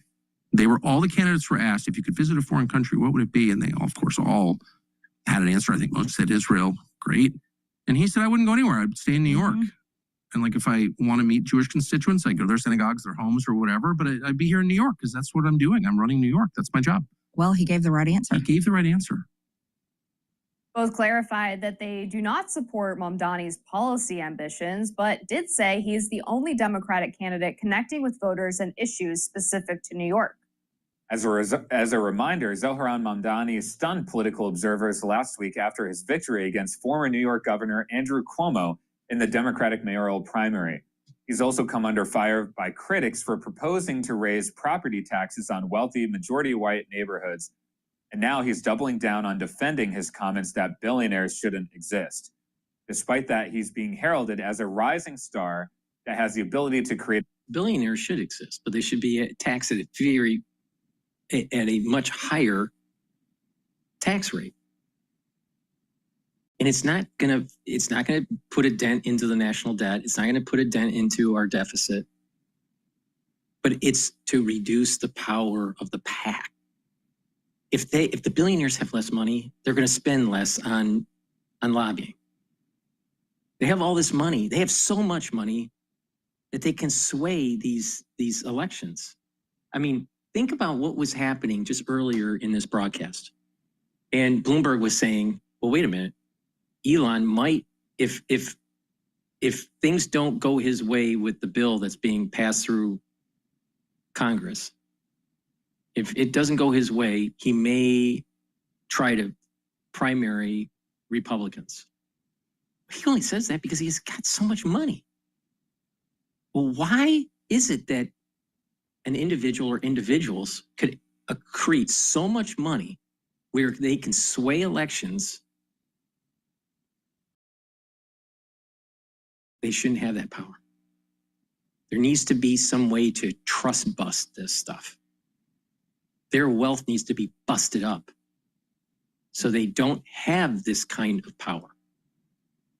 See, in an ecosystem, you have, in a healthy ecosystem, there's a balance between predators and prey, and there is a control of the population, right? And sometimes some populations of a certain species go up while populations of another go down, and it fluctuates. And that's a healthy, vibrant ecosystem. But when you have someone that, if you have a predator that gains population, right? And they don't have any other species that's a predator to them, then they just will consume. And whatever they're preying on, that population will start to go down, right? And the ecosystem isn't as healthy. That's what we're having right now. The prey are the middle class and the poor. The wolves, the predators, are the billionaires. Well, you need to equalize it a little bit. You have to reduce them. It's not that get rid of the wolves. It's you have to reduce the population. Or in this case, you have to reduce the power of the wolf. You have to reduce the money. There should be no one that makes $300 billion. All right, and not have some sort of clawback for society, because the power that they have to sway elections is too great. That is not what our founding fathers envisioned. So there has to be something that's written into law or higher taxes or something that reduces this power that the billionaires have. We're going to see a trillionaire in our lifetime. I mean, Elon Musk, I don't know where he's at right now, but 350 billion, whatever it is, in a few years from now, maybe 5 years from now, there are going to be over $500 billion air person. Maybe 5 years after that will be $1 trillion. We're going to see $1 trillion in our lifetime. We're going to see a trillionaire, not $1 trillion company, a trillionaire. Nobody should have that much money. Political earthquake in New York and across the country, according to the recent New York Magazine piece. Social media users sounded off about Carlson's and Marjorie Taylor Greene's comments, with far-right internet personality Laura Loomer writing, "For all of the grifters like Rep. MTG and Tucker Carlson who claim Zohran Mamdani won his election because he is America first, that is a blatant lie. He spent his entire campaign and has spent his entire political career talking about Gaza." Chief editor of the Middle East Forum, Jim Hansen, writes, "Reality check, lots of people saying Tucker Carlson and MTG praise Zohran Mamdani. Unfair. They pointed out that he won by focusing on issues people cared about, and both of them slagged him while doing so." This is honestly not super surprising to me to hear this take from Tucker and Marjorie Taylor Greene. Actually, that debate moment was something that I've consistently praised on this show because I thought it was an important sort of America first moment. If you're the mayor of New York City, why the heck do you care about traveling to a foreign country to advocate for those interests? You're not making foreign policy. You're making policy for the people of New York City. That should be your primary focus. Now, there's probably very little else that I agree with Mamdani on policy-wise, but I did think that that moment was pitch perfect. And for the people who are... This is what I mean about these socialists. They talk with a smooth way. They hit those points, those emotional points. They're smooth talkers, just like Obama. Obama was a smooth talker. He talked a huge part of the population into voting for him. And what was happening at the time? A housing crisis because of Lehman. Engineered finance that blew up the world economy. So he was playing on the heartstrings of these individuals. He was a smooth talker. Same thing's happening in New York, just in a microcosm.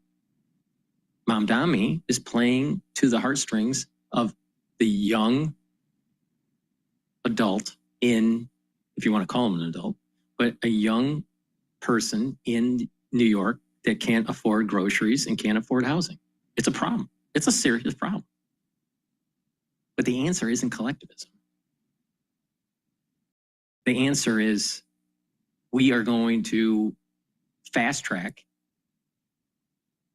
converting abandoned buildings and zoned corporate buildings and turn them into residential. The big problem is that in New York, everything's vertical, not horizontal. And because of fire code, there's a lot of dead space in these conversions unless they literally hollow out the center of the building to be able to have windows. So the cost is prohibitive. And so you have lots of commercial real estate that's vacant that can't be converted cost effectively into residential properties. Big problem. So there's an engineering problem to this, and there's also a city regulatory issue that's taking place. But if you could add a lot more units, then guess what? The housing costs will go down. And when housing costs go down, then you'll have more money to be able to buy food. So if you just hit that one pressure point, affordable housing, by converting commercial into residential, that fixes the problem, at least short term. The other issue is when AI comes in and starts eliminating jobs. If you're not working, then there's a big problem. But New York's biggest problem is the cost of housing. And it's because of the regulatory requirement for conversion And that cost, the cost of conversion, the fire code doesn't match. So you have to create an incentive to either retrofit these buildings or to tear down the building and build something new. But who's going to come in and do that?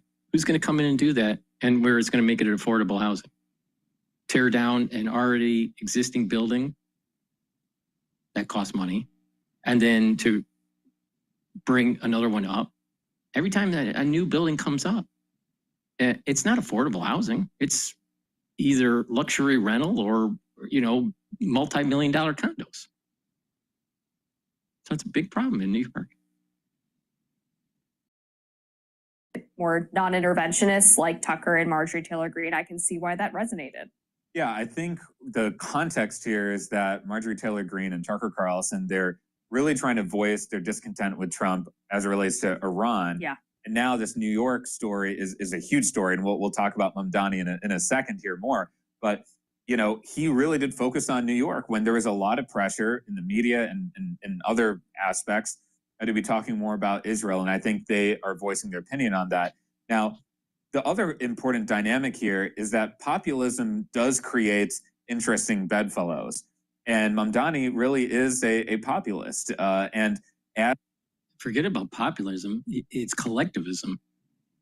It's collectivism. I'm tired of this progressive and populist movement. It's collectivism. What he's doing is collective. He's collecting people to control. It's collectivism. But the sad thing is that the people bought into it. Bought into this because he's smooth talking. Oh, you have a problem? I'll solve your problem. Really? I don't think so. He's going to make the city into a total shithole. I think Tucker Carlson, his latest incarnation, is sort of a conservative populist as well. And there actually are genuine areas of agreement and common ground there. Now, what's also happening with Mamdani is he is a massive rising star now in the Democratic Party. This is a huge political upset to take on the Cuomo political dynasty in New York and win. I'll tell you, there's a lot of people that are just pissed off at Cuomo, right? He should have never ran. But he's trying to reboot his career, his political career, and then if it's successful, it'll open up the gates for him to run for president. So Cuomo did a disservice by running. Mamdani is scary, I'll tell you. But the thing is that you're seeing it not just in New York. You're seeing this in Chicago. You're seeing this in L.A. There's these cities, these major cities are being taken over by these socialists. But it's not that it's not just that they're coming in and taking over the city. They're being voted in. So there is this groundswell of worry that people have, and they feel as though there's no other way out of their predicament unless they vote in a socialist. So people need to start paying attention. The Republican Party, and I think Trump does pay attention to this to some extent compared to the neocons, but the Republican Party and also the centrist Democrat needs to pay attention to the middle class and the working poor, because things are going to get worse when AI gets implemented. And these solutions, if the Republican Party doesn't come up with a solution, more and more cities are going to tend towards voting in at the city level, the mayoral level, and at the state level, like governorship, socialists. And that's going to be dangerous for the United States. It's going to be dangerous for production. It's going to be dangerous for trying to maintain a decent level of debt to GDP ratio. With collectivism, the debt to GDP ratio will climb Why? Because the society is going to become less productive, so the GDP is going to go down. And the debt will continue to go up because you're providing all these social services.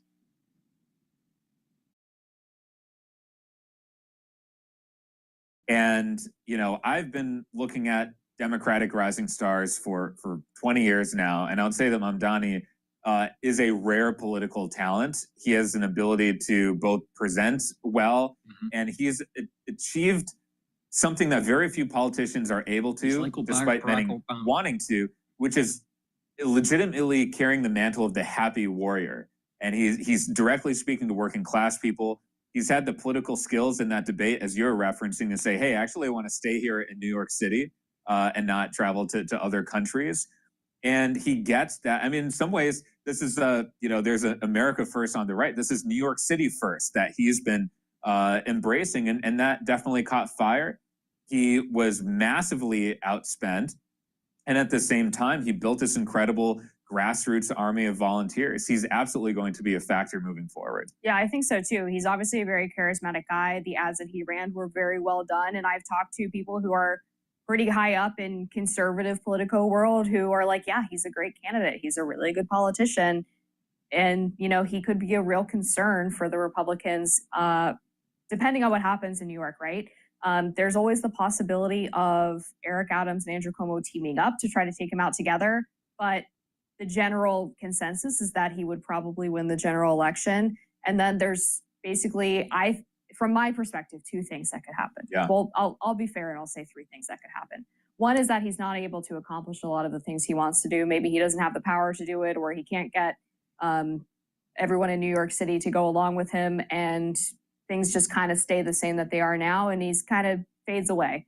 Or he could implement all of these things that he's promised on the campaign trail, and it could be a total effing disaster in New York, goes into the dumpster, and there goes his political career. Or the third one, which is I think is the least likely, is that he implements all of these policies and everything's wonderful and New York's great again. And that's what's so different about this situation compared to the rise of AOC and the breakthrough of Bernie Sanders in 2016. Obviously, all of them have carved out a common political space. But the difference is Zohran Mamdani is running to be in a position of real authority, of real governing authority. That's not something that AOC and Bernie have really had to contend with. They've been able to be in the House of Representatives and in the Senate as sort of like a voice. AOC has, love her or hate her, she's not been a legislative workhorse. And as a result, you can sort of, cast out your positions and sort of stake political ground on things. But Mamdani, if he wins, he has a massive governing responsibility in the city of New York. It'll be the first time that this movement has had an opportunity to actually implement their ideas. And then we'll see what happens, because I think that, I think that Mamdani being such an insurgent has attracted millions of dollars of opposition advertising that has painted him as this sort of total extremist wacko kind of guy.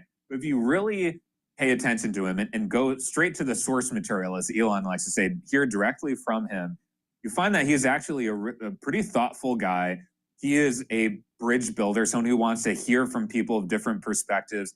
He's open to having healthy disagreement, and he's even open to compromise. So as a governing philosophy, I think that it'll be really interesting to see how he leads. He's definitely articulated this progressive vision, and can he bring people together as New York City mayor? If he does that, he will absolutely be a rising star. He might even be a 2028 contender. I think that is the big question as to whether or not he can unite people, because he's had two fumbles on that part so far. One with the Intifada comments, which he's sort of tried to walk back, but not fully. And then the comments about taxing wealthy white neighborhoods more than minority neighborhoods. And it's like, why did you bring race into that? If you just want to tax the billionaires, just say that. Yeah.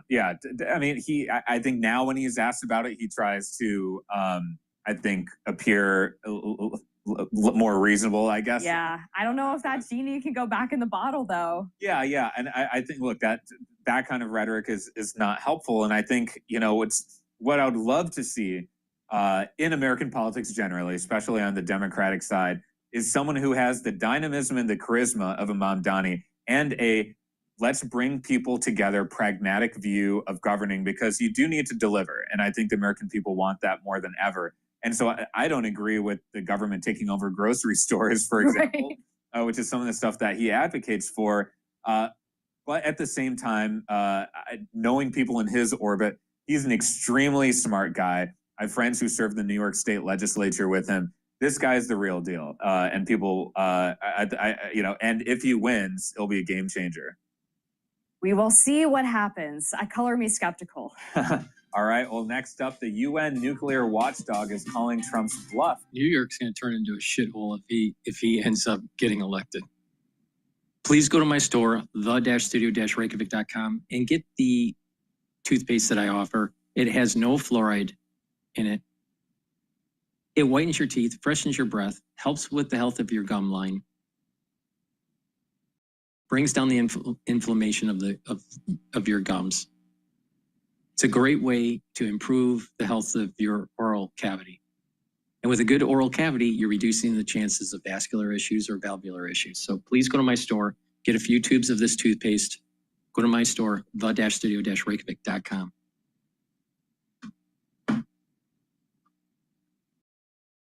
I also have gel, either in the tube form or in the quick dispenser form. They're dual purpose, and how you use them are the following. You can put it on your skin as a daily skincare. You can put it on a cut. It'll help to heal the cut quicker. If you're not feeling well or someone around you is not feeling well, put it on your hands, around your nose, around your eyes, around your nose, around your ears, lightly coat your nostrils. It stays active for 5.5 hours. You can use it as an aftershave. So please go to my store, the-studio-reykjavik.com, and be prepared. You never know when you need this. It's a dual purpose product. Have some at work, have some at home. You never know when you need it. So please go to my store, the-studio-reykjavik.com. Very high quality product. Now, also, boost up your immune system with magnesium and zinc. Magnesium and zinc will help with that immune system, but not just that. Magnesium will help with your brain function.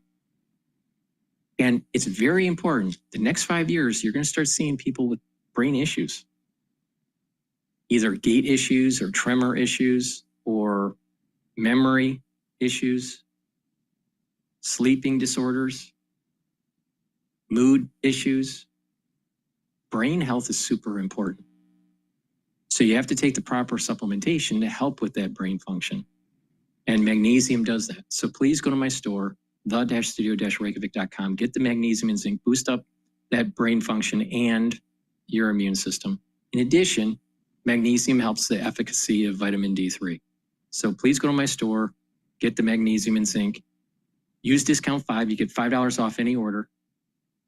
If you spend $150 or more, you get a free gift until supplies last. Please go to my store, the-studio-reykjavik.com. If he does get in, I'm going to be president, and he's going to have to do the right thing, or they're not getting any money. He's got to do the right thing. So that was President Trump over the weekend with a warning for Democratic Socialist Zohran Mamdani, who could be the next mayor of New York City after pulling off an upset in the primary. He's facing a lot of questions, including why he cannot condemn the phrase globalize the intifada.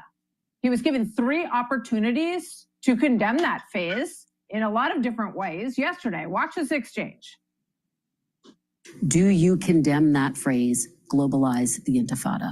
That's not language that I use. The language that I use and the language that I will continue to use to lead this city is that which speaks clearly to my intent, which is an intent grounded in a belief in universal human rights, people, and that includes Israelis and Palestinians alike. But do you condemn that phase, globalize the intifada, which a lot of people hear as a call to violence against Jews? I've heard from many Jewish New Yorkers who have shared their concerns with me, especially in light of the horrific attacks that we saw in Washington, D.C. and in Boulder, Colorado, about this moment of anti-Semitism in our country and in our city. And I've heard those fears, and I've had those conversations, and ultimately they are part and parcel of why in my campaign I've put forward a commitment to increase funding for anti-hate crime programming by 800%.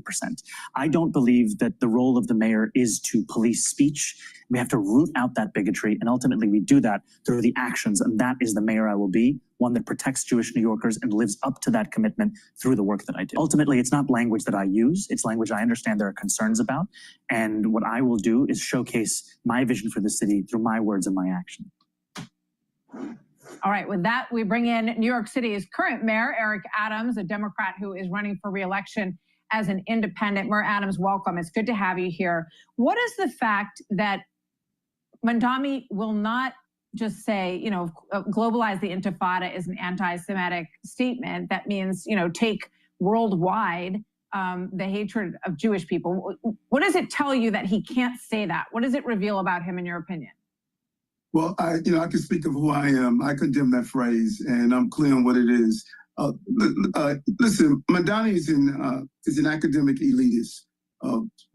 Great things that he state on paper, free, free, free. Those are great philosophical things. But when it comes down to governing a city and balancing the budget and ensuring that you can create the environment that we have of more jobs in the city's history, you're seeing how we have made it safe on our subway system and above ground, what we're doing in education. That's what it's going to come down to. And this academic elitist, a person who didn't get a job until he was 29. She was, you know, basically financially supported by his parents. This is about running the most important financial institution in our country, if not the globe, and that's New York. And that's what we need to be focused on.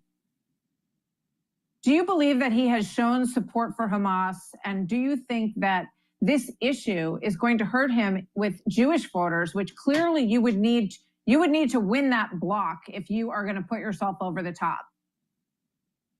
Clearly, he has. And I think that Jewish voters are going to do an analysis to determine exactly where he stands on these important issues. The largest Jewish population outside of Israel is in New York.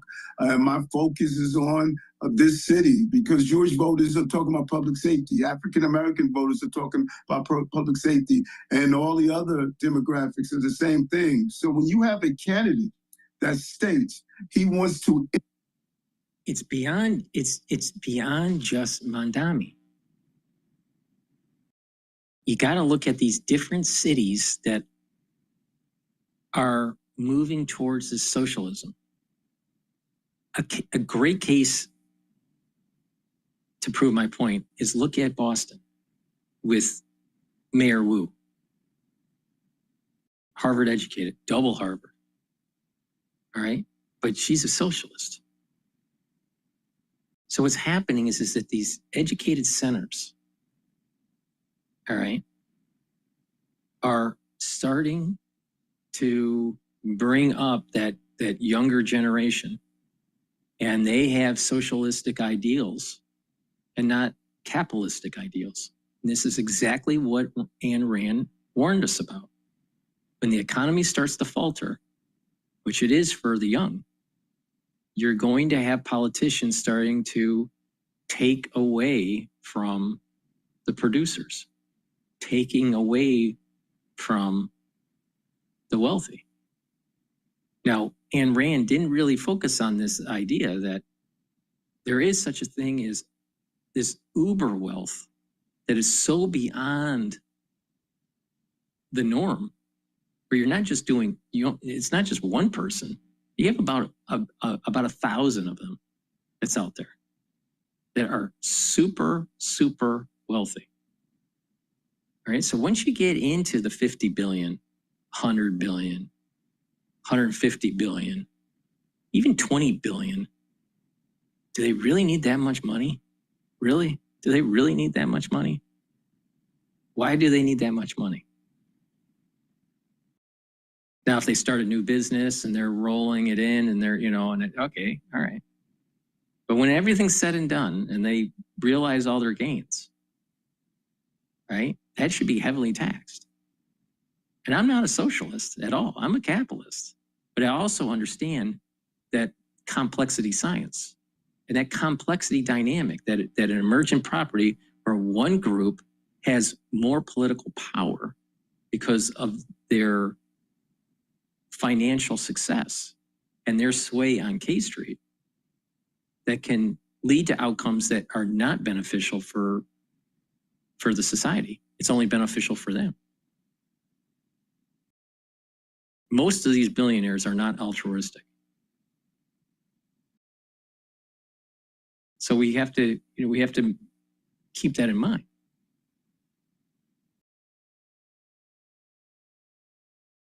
So there's this educated younger generation that's coming up, and they have these socialistic tendencies. And this is the reason why I think Trump is going after these universities. It's like this DEI woke mentality is one thing and is a problem, but it's also these faculty members pushing a socialistic agenda. And they are literally going to try to kill the goose that laid the golden egg, and that's capitalism.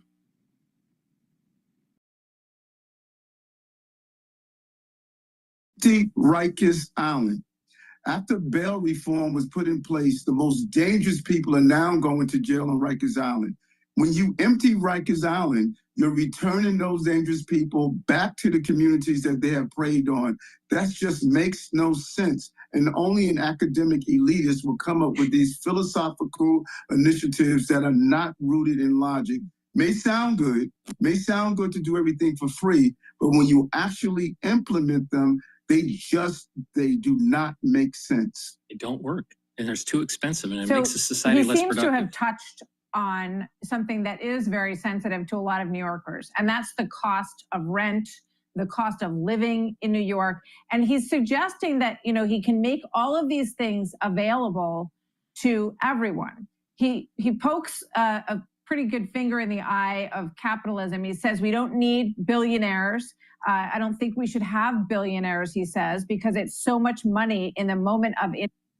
We do need billionaires. The thing is that there is such a thing as almost a trillionaire, 100 billionaire, 300 billionaire. I think that's a little excessive. All right. And so we have to have higher taxes for these people.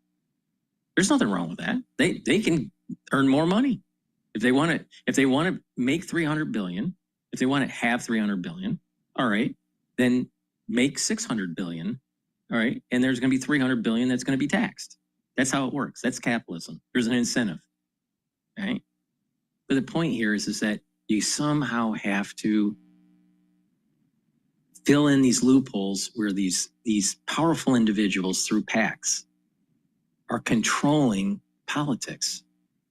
I like Elon Musk in terms of, what he's trying to do to go to Mars and build this new rocket technology and what he's doing with Starlink and some of the amazing things he's doing. But there's also this element of a little craziness, with the singularity movement and I'm not, I think he's a bit of a transhumanist, and I'm not sure if he's a humanist. I would consider Steve Jobs as a humanist. I don't see Elon Musk as a humanist. I see him as a transhumanist. I could be wrong, but that's the way I see him. So I disagree with that part of it. I don't like these transhumanists. But the thing is that there's other things that he's doing that I think is pretty phenomenal. But he's already flexing his muscles in terms of saying that he's going to push out some of the Republicans that vote for this bill. Well, this is another billionaire not getting his way and trying to change politics. Well, that's a problem. That's broken government. All right? And so we have to have provisions in law that prevent these people from doing this. And one great way is to tax them. But there are other ways too, and maybe they should be in tandem. But we should still have billionaires. We shouldn't control their production. But the thing is that there is a point where There are so many predators that it doesn't make the ecosystem healthy. And I think it's a big problem. It's a big problem.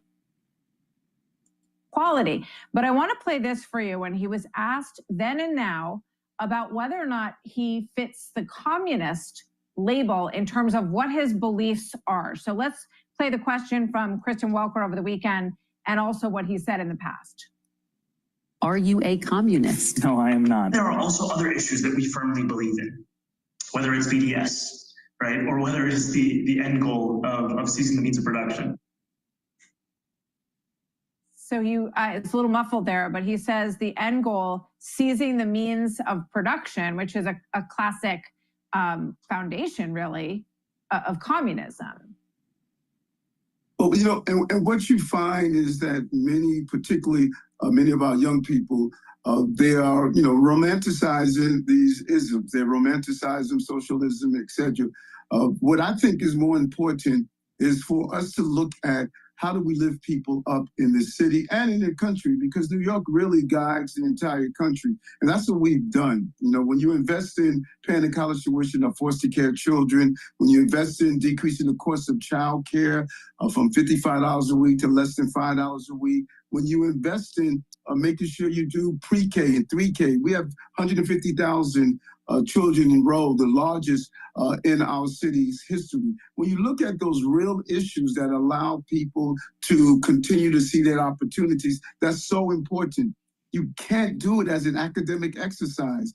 And I think after only 4 years in the Assembly, not passing any legislation, and to come and now to run for mayor as though this is some essay you're writing or some academic version of running the city, it's just harmful. And in many cases, it can be dangerous for working class people in the city. Like I'm stating that you want government to supermarkets. You are going to devastate local bodegas and local supermarkets where they employ people by competing. It's just not the right thing to do. Okay. Mayor, let me ask you about this, because you were asked about Cuomo and Curtis Sliwa, who are still, they're in this race. And your response to that was, I don't focus on what the other candidates are doing. But don't you need to focus on what they're doing if you want to win this race? Because as Josh Kraushaar points out, the political math is very difficult. It's a long shot. Don't you need to form some kind of coalition with those two in order to win this race? You know, that's very well said, because that's what I did the last time. I built out coalitions, and I was able to get working class people that came to my calling of keeping our city safe. I'm not like Mamdani, who wants to defund the police. I'm not like Mamdani, who wants to empty our jails out to anyone. And so I want to build those coalitions, and we can do so. Think about this for a moment.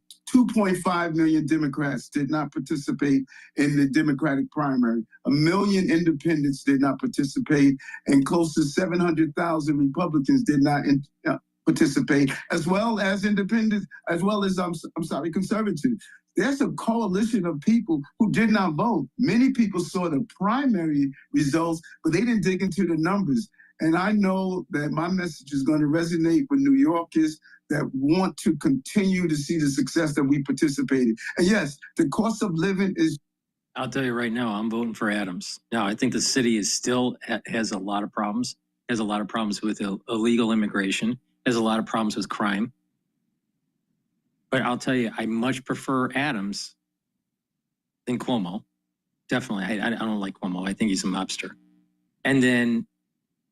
And I'm totally against this communist Mamdani. So Adams is my pick.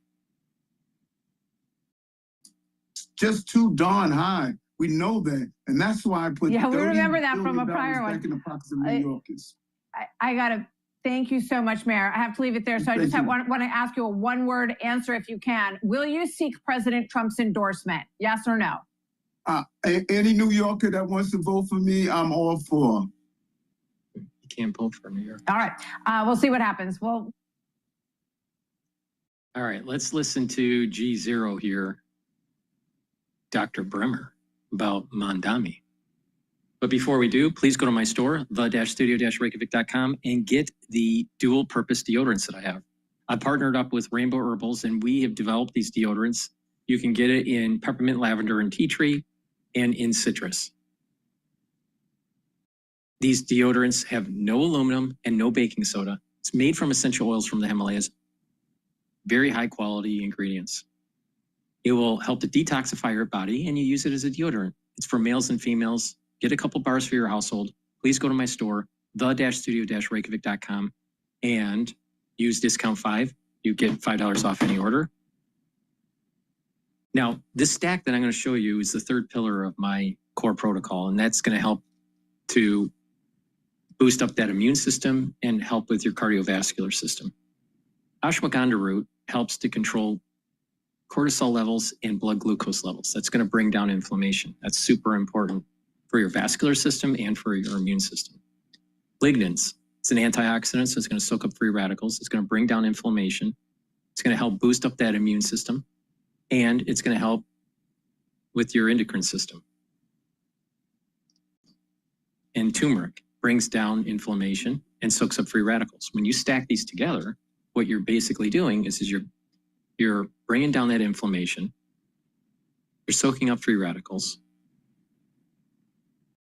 and you're boosting up that immune system.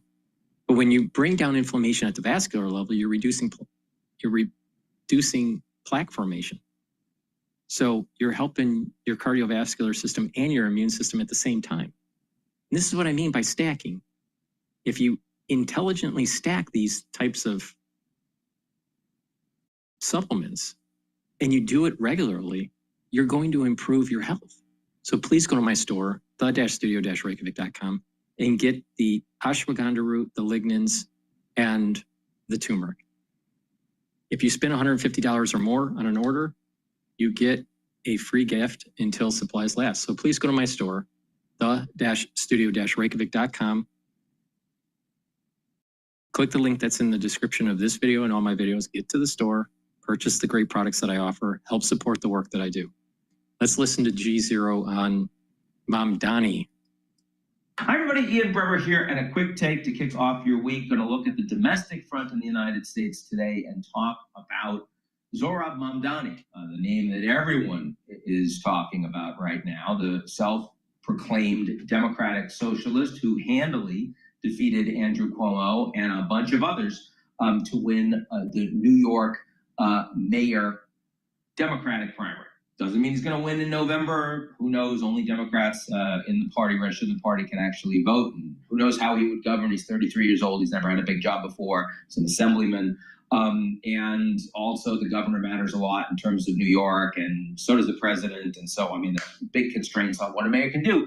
But still, all of that, it takes nothing away from the fact that a big-time economic populist, far left, on going after billionaires, going after the rich, going after everybody that has benefited so much from this last wave of globalization, not to mention the 2 terms of the Trump administration and one of Biden.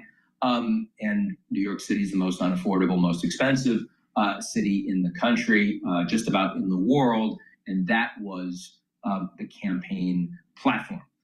It was all about state-run grocery stores and a $30 minimum wage, and build more affordable housing, freeze rent control costs, and pay for all of it with heavy taxes on the rich and on corporations. And from Mamdani's perspective, this is the quote that everyone's talking about from the weekend: billionaires shouldn't exist. Doesn't mean you should kill them, just means that you should tax them until they're not billionaires, at least as long as there's as much inequality as exists in the United States right now. Now, it's a very interesting moment because, of course, a socialist cannot win in the United States, right? I mean, socialism is a really negative thing to call an American.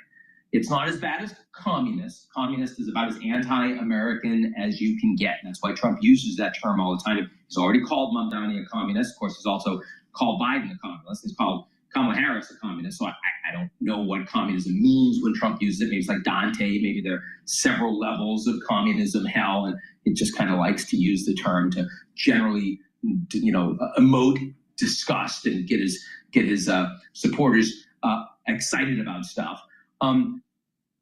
But in the United States, if you are a red-blooded American, you support capitalism, you support entrepreneurship, you support the free market, you support the ability to rise up and have an American dream, an American success story, right? That's what America is supposed to be about. So if you're a communist, you're the opposite of that. That means there's no private property. That means, everything is distributed to people according to their needs. Their work has to do with their capabilities, but they're not paid that way, right? That's what communism is. Socialism is not communism, but it's not wildly far away from that. Socialism is radically redistributive, and it is pretty much anti-American.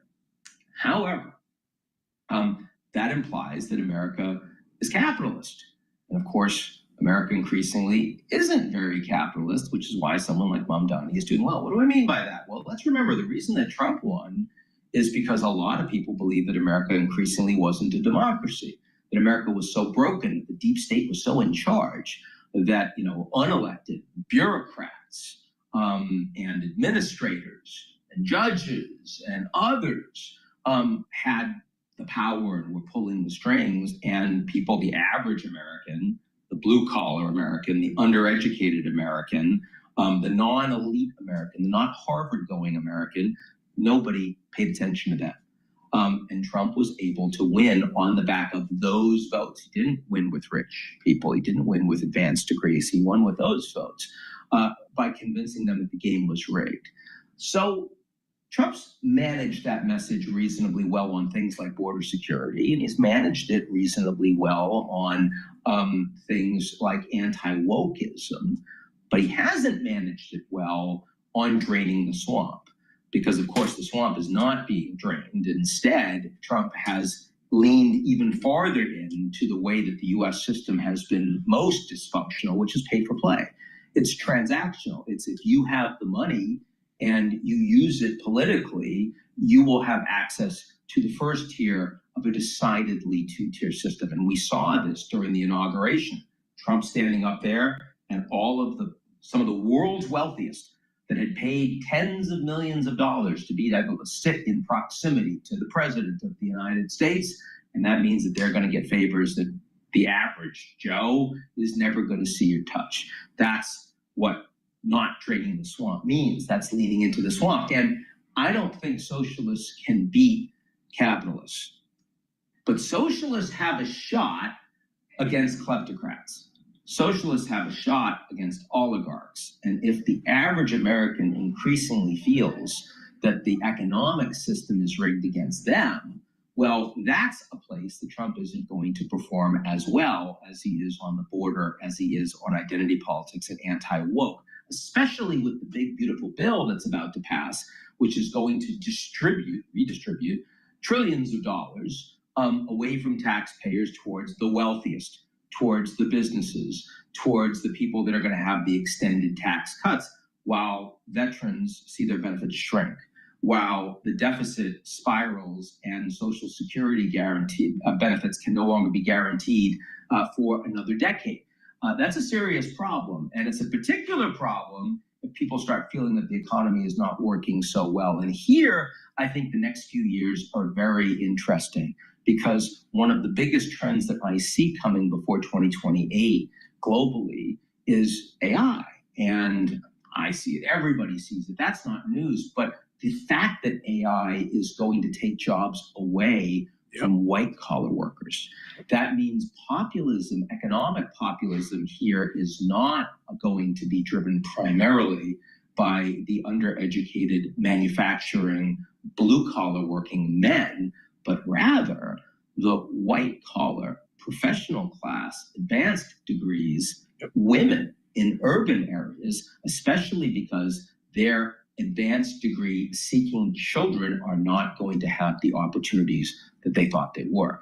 And that's going to be a really hard demographic for Trump to appeal to. And I don't see significant Democrats making moves on this yet, but I think we will. And this isn't a mainstream position, but it's a hell of a lane for economic populists. Now, Zoran Mamdani is probably not that guy. I mean, look, at the end of the day, Trump really wanted to run against Mamdani and not against Obama, right? I mean, in a sense, Mamdani is like Obama, plus he actually is from Africa, and he actually is a Muslim. I mean, the two things that Trump claimed Obama was, but not really, right? So I have a hard time seeing that can work in, the outer boroughs of New York City. Maybe it can even work in some parts of Manhattan. It's not going to work across the country. Barack Obama was a Muslim. He was just a closet Muslim. But I think that message is likely to become much more significant. And here, I think there's a real danger for big business. Because if you've got right-wing populism driving industrial policy, trying to appeal to blue collar and recognizing they're vulnerable on this, and left-wing populism driving a message of AI is a problem and we want someone to take care of us, then kleptocracy is going to become the knee-jerk boogeyman. And a lot of CEOs, if they're not careful in standing up for fair competition, standing up for open competition, standing up for rule of law, as opposed to dark money, as opposed to capturing the political system, they're going to be on the wrong side of this. Because, capitalism. This is exactly what I'm saying. This is dark money that the ultra wealthy are using to sway elections and sway politics and bills being passed in Congress. This is exactly what I'm talking about. And when AI comes in, you decouple capital and labor, there's going to be an upsurge in collectivism. Creates upward mobility. Capitalism creates a working class. Kleptocracy creates an underclass. Kleptocracy creates pitchforks. And that's what we see happening in the New York City mayor's race right now. I consider this an early signal of something much bigger in the United States, not a one-off that we're going to forget about in a few weeks in the new electoral cycle. So that's it for me. I'll be talking about this a lot. Hope everyone's doing well. Talk to you soon.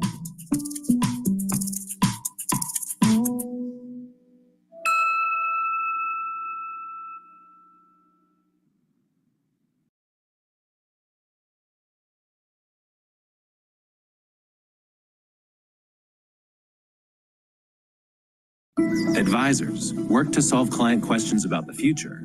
Equitable helps answer how, with strategies that adapt to market twists and turns, applying industry-leading, innovative thinking.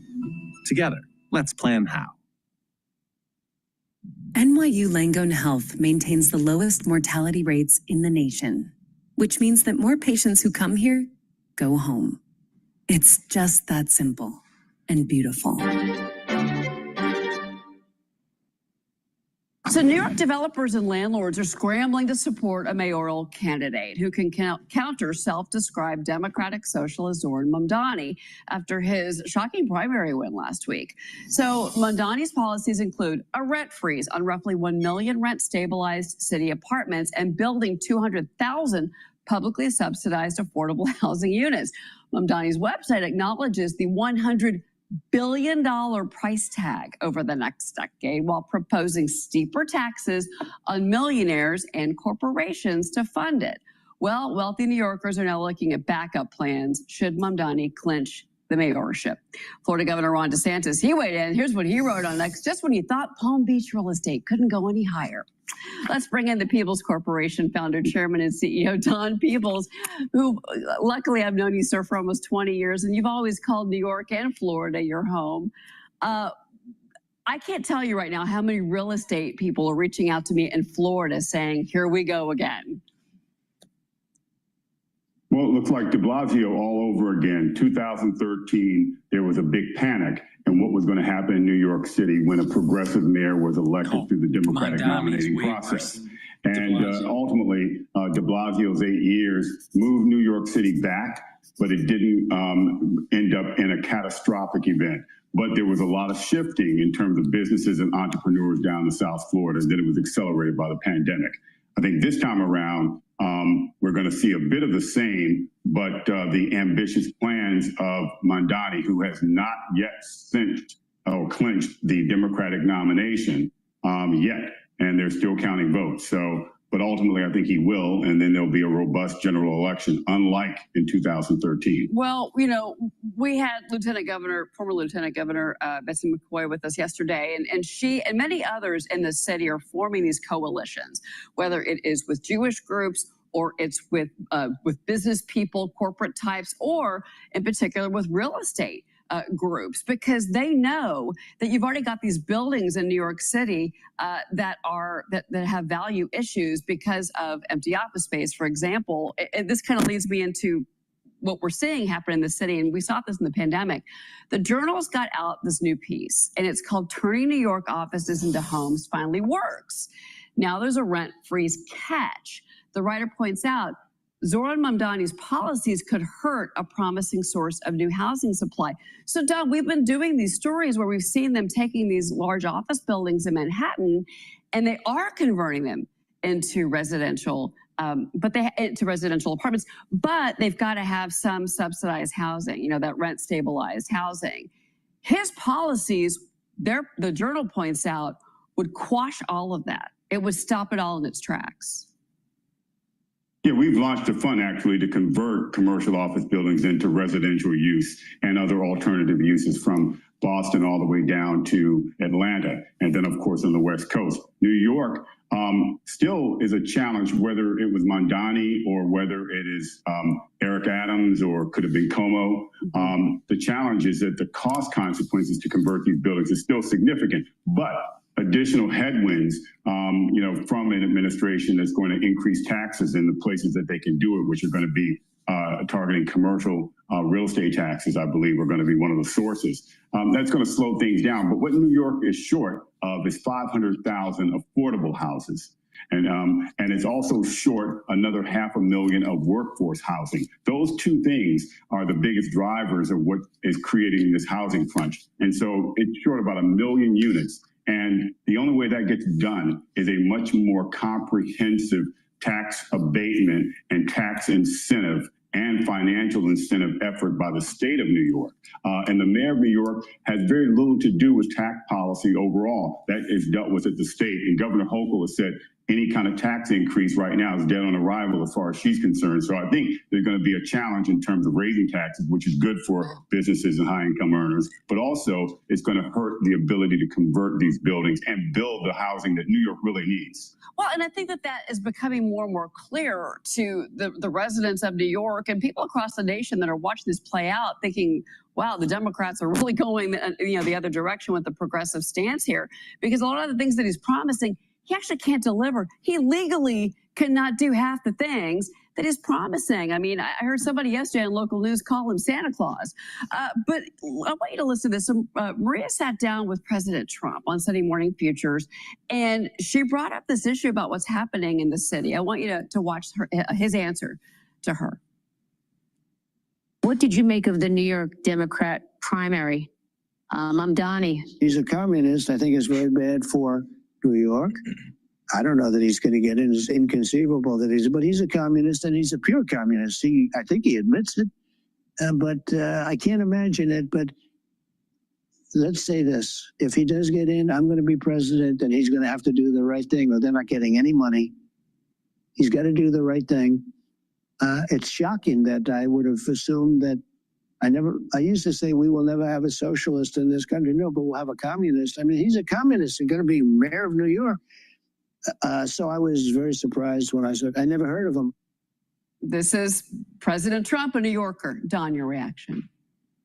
Well, look, I'm in agreement with him. I am shocked that the epicenter of capitalism in the largest democracy on the planet and the most powerful nation on the planet has elected a socialist in the Democratic primary.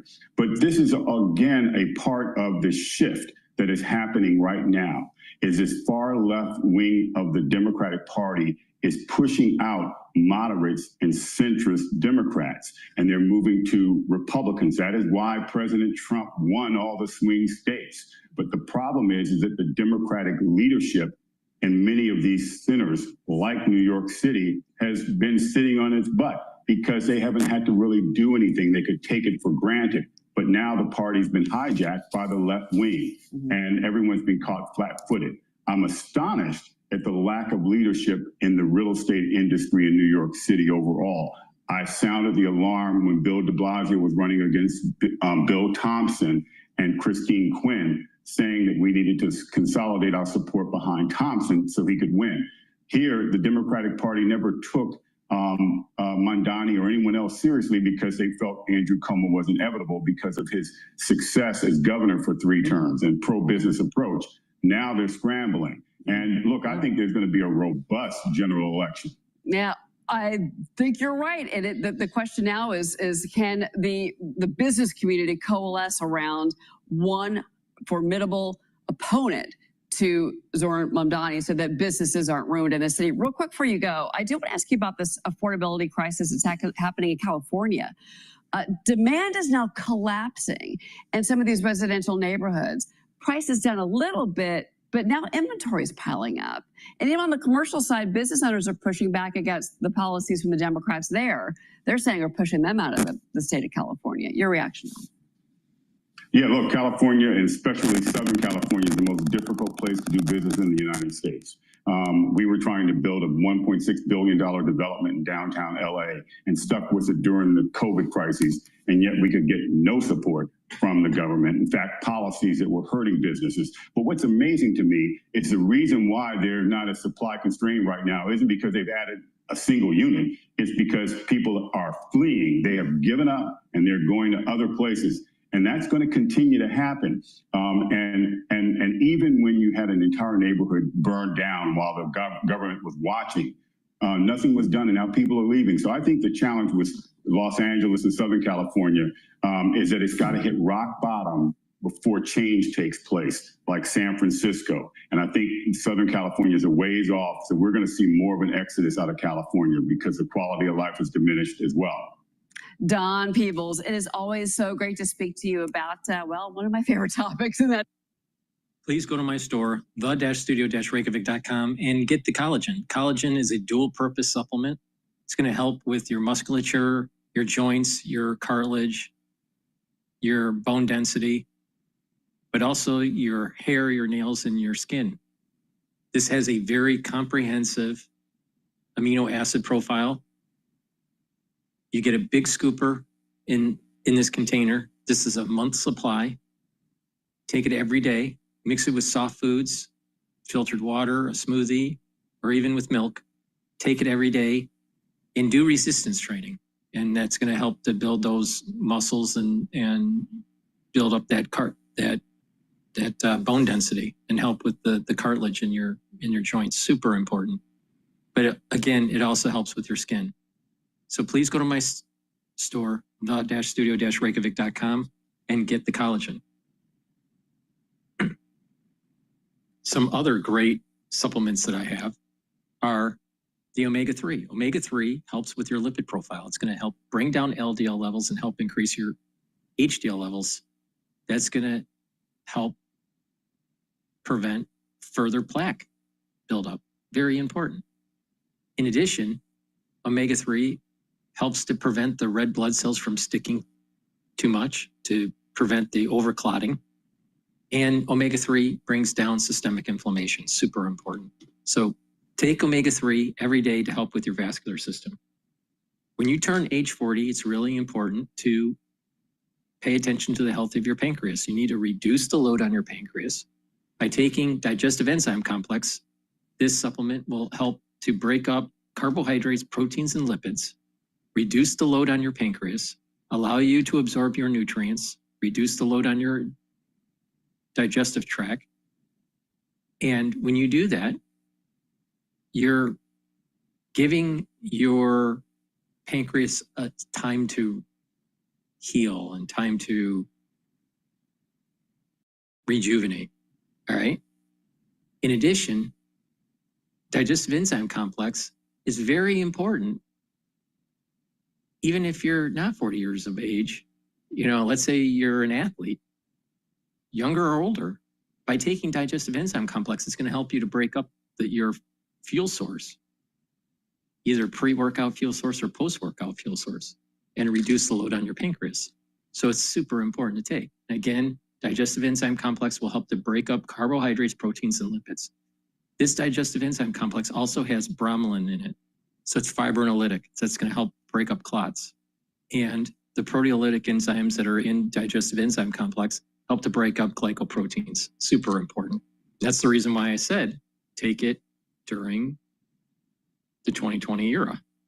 So if you're age 40, you need to start paying attention to the health of your neurons and the health of your mitochondria. Vitamin B complex, super important. The first 4 B vitamins helps with the health of your mitochondria through the electron transport chain. That is the process that builds up the ATP that you need for your cells and your neurons. In addition, vitamin B complex revs up the cellular metabolism. By revving up the cellular metabolism, the cells are going to perform better, your tissues are going to perform better, and you're going to slow down the aging process. And vitamin B complex has B12 in it. And B12 is super important for neural health. So if you're at age 40, you need to start paying attention to improving your mitochondrial health, boost up that energy level, and protect those neurons. Because what happens is that when you get older, your neurons start to decline in health. Well, you need to provide a holistic approach, and part of that holistic approach is supplementation to improve the neural health. Other aspects of the holistic approach is make sure you drink filtered water, stay away from processed foods, stay away from sugary substances, have the 4 modalities of exercise, which are resistance training, cardio, stretching, and balancing exercises. Those are all very important for neural health. And have a mindfulness or spirituality in your life. Bring down that stress level and get out of sympathetic nervous system activation and go into parasympathetic. And when you do that, your cortisol levels will go down. And that's important for your body to heal. Because if you have elevated cortisol levels, what will happen is that your immune system actually goes down, and high cortisol levels actually causes damage to tissue when it's chronic. So you want to prevent that. In addition, you want to learn new things. And by learning new things, you're going to be activating those neural networks and strengthening those neural connections.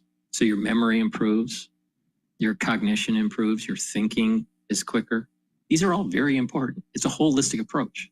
So it's not just taking vitamin B complex to protect neurons, which it does, but to get the full benefit, you have to do a holistic approach. And when you do this, you're slowing down the aging process and you're helping with your neural health. Now, there are going to be many people in your social circle, family members, coworkers, friends, that in 5 years, you're going to see cognitive decline. You're going to start seeing these people having Parkinsonian tremors. You're going to see individuals having memory lapses and memory loss. You're going to see individuals having gait issues. These are preventable in the most part. But the thing is that these manifestations, these physical manifestations, are going to show up earlier than normal. All right? You have to pay attention to me. In 5 years, you're going to see a lot of people having neurological problems. You need to pay attention to me. Apply this holistic approach to mitigate the risks so you can fare better. And tell people around you to do the same thing. But there will be a lot of people that will be having neurological problems earlier in life. Now, I don't want to tell you why. I'm sure that you can guess why. But it's going to happen. 5 years. 5 years from right now. Right now it's 2025. You're going to see an awful lot of people having neurological problems. in 2030. So better start paying attention. Please go to my store, the-studio-reykjavik.com. Another thing that's very important for neural health and just overall health is taking Good Night Formula. Good Night Formula has tryptophan, melatonin, GABA, and passion flower. By taking this every night, what this is going to do is allow you to be well rested. It's going to put you in that deep sleep and REM sleep. You need about 3 to 5 cycles of deep sleep and REM sleep to be able to consolidate memory, to be well rested, and to detoxify your central nervous system. If you are sleep deprived chronically, you are collecting garbage in your central nervous system. You're not detoxifying your central nervous system, unfortunately. And you're not consolidating memory. So chronic sleep deprivation is going to lead to memory loss. So what you need is proper sleep. And when you have proper sleep, you're bringing down those cortisol levels. By bringing down those cortisol levels, you are boosting up your immune system. You're going to be well rested. You're going to have more energy. You'll have healthier neurons. And you're consolidating memory. It's super important. All right. And you'll notice that you're aging slower when you do this on a repeated basis. So it's really important to get deep sleep and REM sleep about 3 to 5 cycles.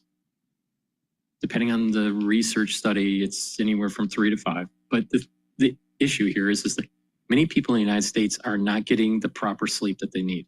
Need about 7 hours of sleep a night. 7 to 8 hours of sleep. All right. You're not getting that. Even if you say, oh, you're fine with just 4 hours. No, you're not. No, you're not. And it's going to catch up. And because of some of the things that we went through recently, people's neurons are going to fail them earlier. So it's super important to pay attention to what I'm saying. Take the Good Night Formula. It's going to get you in the deep cycles of REM sleep and deep sleep that will help to consolidate memory, detoxify your central nervous system, and to be well rested. And when you do that regularly, you slow down the aging process and you're helping the health of those neurons. So please go to my store, the-studio-reykjavik.com. Use discount 5. You get $5 off any order. If you spend $150 or more, you get a free gift until supplies last. So a great stack is digestive enzyme complex to help with the pancreatic health, omega-3 to help with your cardiovascular health, Good Night Formula to help with your sleep and to consolidate memory, and a vitamin B complex to boost up your metabolism, your energy levels, and help to protect your neurons. So please go to my store and get this stack. Super important. Depends on the industry, I guess. Very large numbers of undocumented workers as the backbone to the workforce. What do those people do? What do those companies do? I think they're biting their fingernails and hoping for the best. I mean, there's nothing that really can be done. The law hasn't changed at all. No. It's just about enforcement, but the fines are pretty severe. Almost $3,000 for a single failure, up to almost 6 if it's knowingly allowing undocumented workers to work for you, and then tens of thousands if it's ongoing. I think, it's a problem that's not easily resolved, and there's no easy way to prepare if your workforce is wholly or mainly undocumented. Mm-hmm. The fines are interesting, and thank you for putting that into context. Mm-hmm. I'm wondering can businesses seek compensation through insurance if there is an ICE raid? They can say that it's a business interruption, or you're not really seeing any of that happen? No, typically insurances don't cover you for things that are done on purpose. And since there is this form called the I-9, which we previously mentioned, that's required, not having one is considered not having one on purpose. And so I don't believe it would be covered, even if there was such an insurance, which is a very interesting premise, actually. So again, just from the Bloomberg reporting here of these, the folks that get arrested by ICE agents. Yes. Do we know what happens to them? I don't know, but I think that you should have an immigration attorney with whom you're comfortable working and call that person immediately, because sometimes there are mistakes made and someone is documented, or maybe they're improperly documented in the workplace, but they're actually able to work. Sometimes when you're here on a visa, for example, your work visa expires. Typically, you have to get a new one, and you would fill out a new I-9, but that certainly falls through the cracks. And so those individuals should not be detained. They should not be deported. And if you're working with an immigration attorney, they can help you resolve that issue. This, the Bloomberg News article out today about just these tactics and detaining and deporting immigrants here in New York City says that there's an atmosphere of anxiety. The people don't know, is that van an ICE van? Is that person really from ICE? Are they a police officer? Are they potentially a criminal? In just the last 30 seconds, how are you kind of advising businesses on just understanding like who is ICE and who is not? Well, you should definitely check the ID of whoever is coming to the door. And if they don't have a subpoena or some kind of document that allows them to enter, you can politely tell them that, you know, they're not allowed to move around the premises and just stay where they are. It's your decision at that point in time whether or not you want to let them in. But you also need to educate your employees. They should know what to do and what not to do. And, you know, there are a lot of tough choices. It's impossible for me to tell somebody what they should and shouldn't do in that instant. All right, it's a new environment for employers, employees alike in this new environment. Rania Sedham, managing partner at Sedham Law Group, giving some thoughts about how some of the retailers are dealing with this issue. Looking at the markets here, kind of red and green all over the place here. The S&P's off about 18 points here. But the Dow's up 386 points. That's 0.9%. On the flip side, NASDAQ is down 1%, 215 points. So not a lot of direction there. Looking at the Bloomberg Dollar Index, finally, a little bit of stability out there for the dollar, but it is down about 10%, the Bloomberg Dollar Index, from its high earlier this year. Keep an eye on that. All right, the S&P 500 is at 6,187. VIX is at 17. Again, like I said, the resistance level is 6,250. The support level is 6,000 for the S&P 500. Please go to my store, the-studio-reykjavik.com, and get the probiotic. This is the powdered version. You mix it with soft foods or filtered water. Take it every day. And with a good probiotic, what's going to happen is that it's going to help with your skin. Your sleep will improve. Your gut biome is going to be better. It'll be able to break up your food. You'll be able to absorb your food better, your nutrients. The communication between your gut and your liver will improve, and your gut and your brain. Brain fog will go away. You'll be able to concentrate better. Your mood will improve. And not only that, your immune system at the gut level will improve. It'll improve the mucosal lining of your gut and thicken that. Your IgAs will improve in concentration. So the immune system in the gut will improve. It's a multi-purpose reason of why you should be taking a good probiotic.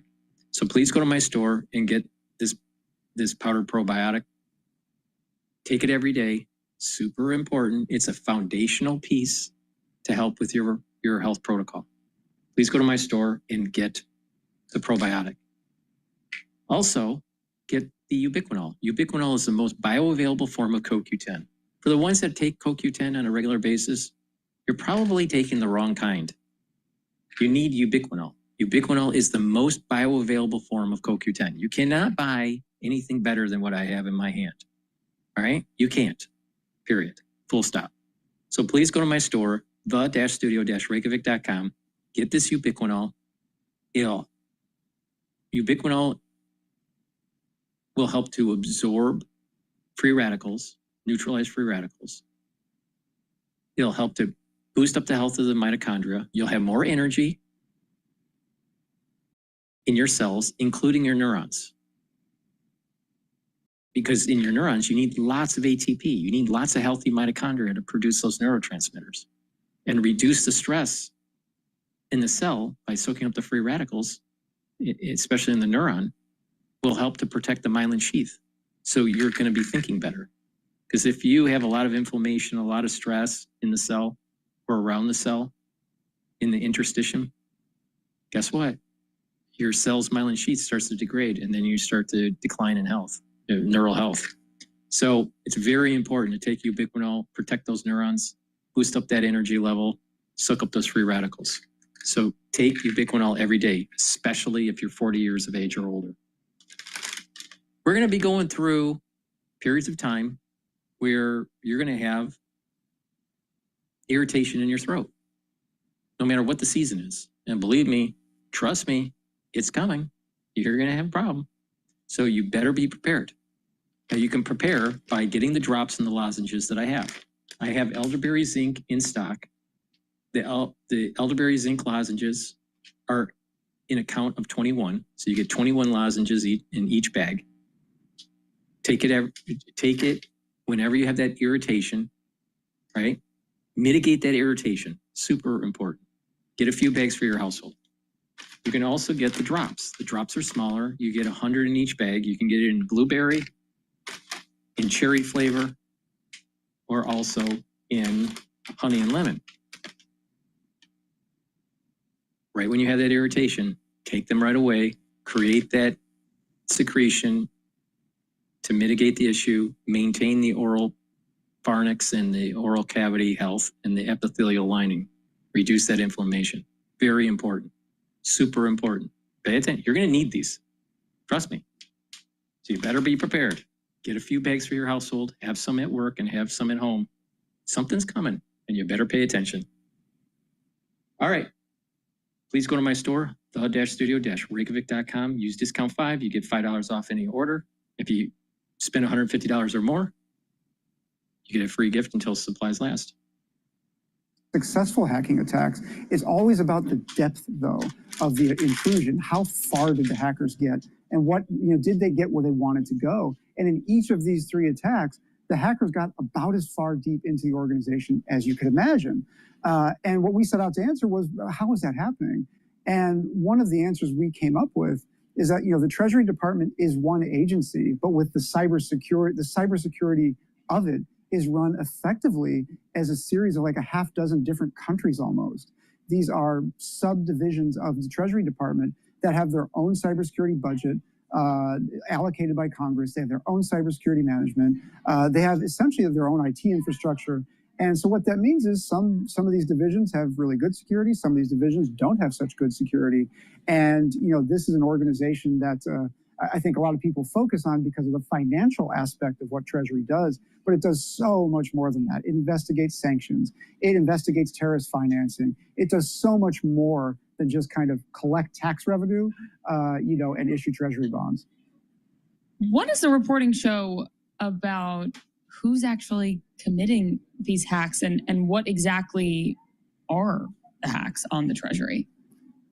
So these are primarily nation-state attacks. So these are foreign governments attacking the U.S. Treasury Department. Again, there's so many different types of cyber attacks that organizations face. A lot of them are very low level and kind of easily deflected. Increasingly nowadays, we're seeing criminal groups, ransomware groups, affecting, hijacking networks and disrupting networks that way. That's not what we're talking about here with Treasury. We're talking about espionage.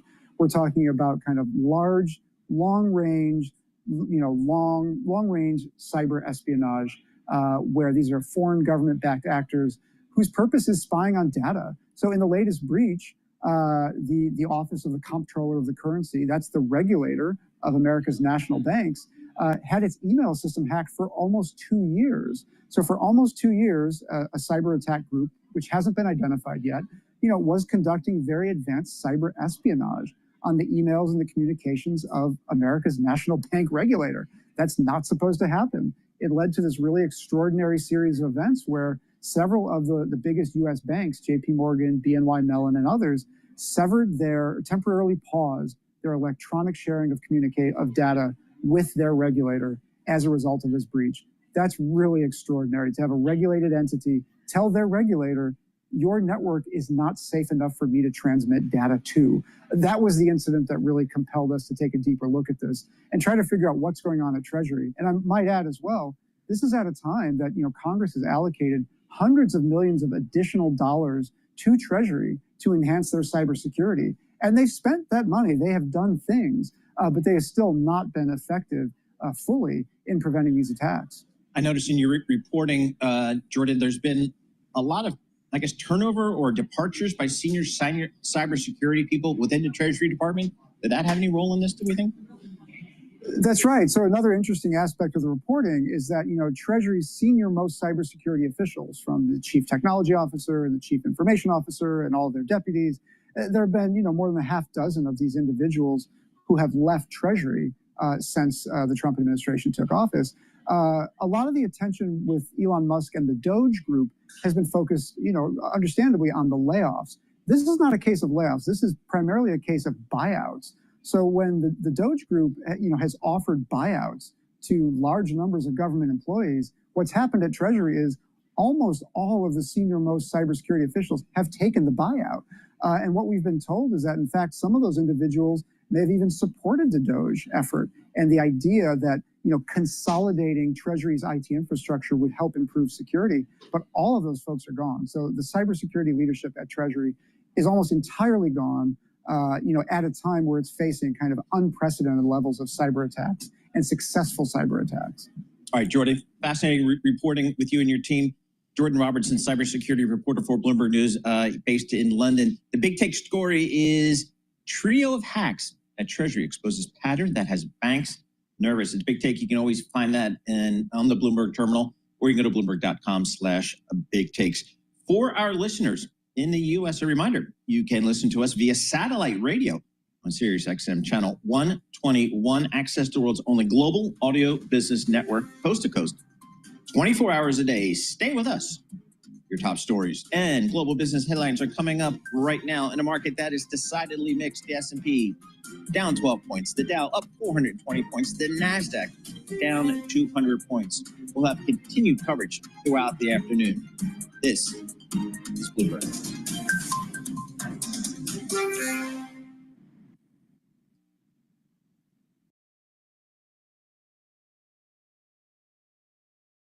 Please go to my store, the-studio-reykjavik.com, and get the Clarity Factor. Clarity Factor is going to get rid of that brain fog. It's going to allow you to concentrate and focus on those tasks at work or at school, even at home. You can take this at any adult age, doesn't matter. Please go to my store, the-studio-reykjavik.com, and get this Clarity Factor. And by taking it every day, what's going to happen is you're going to have better neuroplasticity. Your dendritic connections will improve, and you're going to be able to think faster. You're going to have that brain fog go away. Your memory is going to improve. All right. It helps to support memory. And by taking it every day, you're going to have these compound effects. Now, it's a holistic approach. You take the Clarity Factor with filtered water, eat properly, stay away from processed foods, do the 4 modalities of exercise, which are cardio, so you get better blood-brain flow. You're going to do resistance training to help stimulate those neurons that help to contract muscle. Do balancing exercises to help activate the cerebellum, and stretching exercises that actually help with the cerebellum too, with balancing. But stretching also helps to activate a different type of neuron that's at the ends of your muscle. And by doing that, what's going to happen is that you're activating those neurons, building, better neuroplasticity, helping with that cerebellum, which is super important for balancing when you get older. So make sure that you apply a holistic approach. But you need to also learn new things. Read, write, talk to people in the real world. Reduce your screen time. All right. And by doing that, your intelligence level is going to go up. If you start looking around people, no matter what age they are, no matter what generation, they have a lot of screen time, especially in social media. If you notice, their attention span has gone down. Their ability to focus has gone down. And when you start asking deep questions, a lot of times, not always, but a lot of times, they can't answer. They're at a very knee-jerk, emotional reaction with their questions. They don't sit and actually ponder deeply about something. This is a problem. Social media has made people less intelligent. So it's a holistic approach to help with your brain function. So, and proper sleep is a major important feature that I mentioned earlier. So please go to my store, the-studio-reykjavik.com, get the clarity factor, and don't be a stupid liberal, all right? I'm giving you the recipes so you're not a stupid liberal. Take resveratrol every day.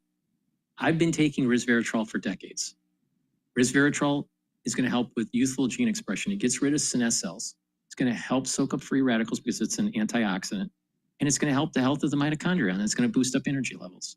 Super important. You should be taking this every day.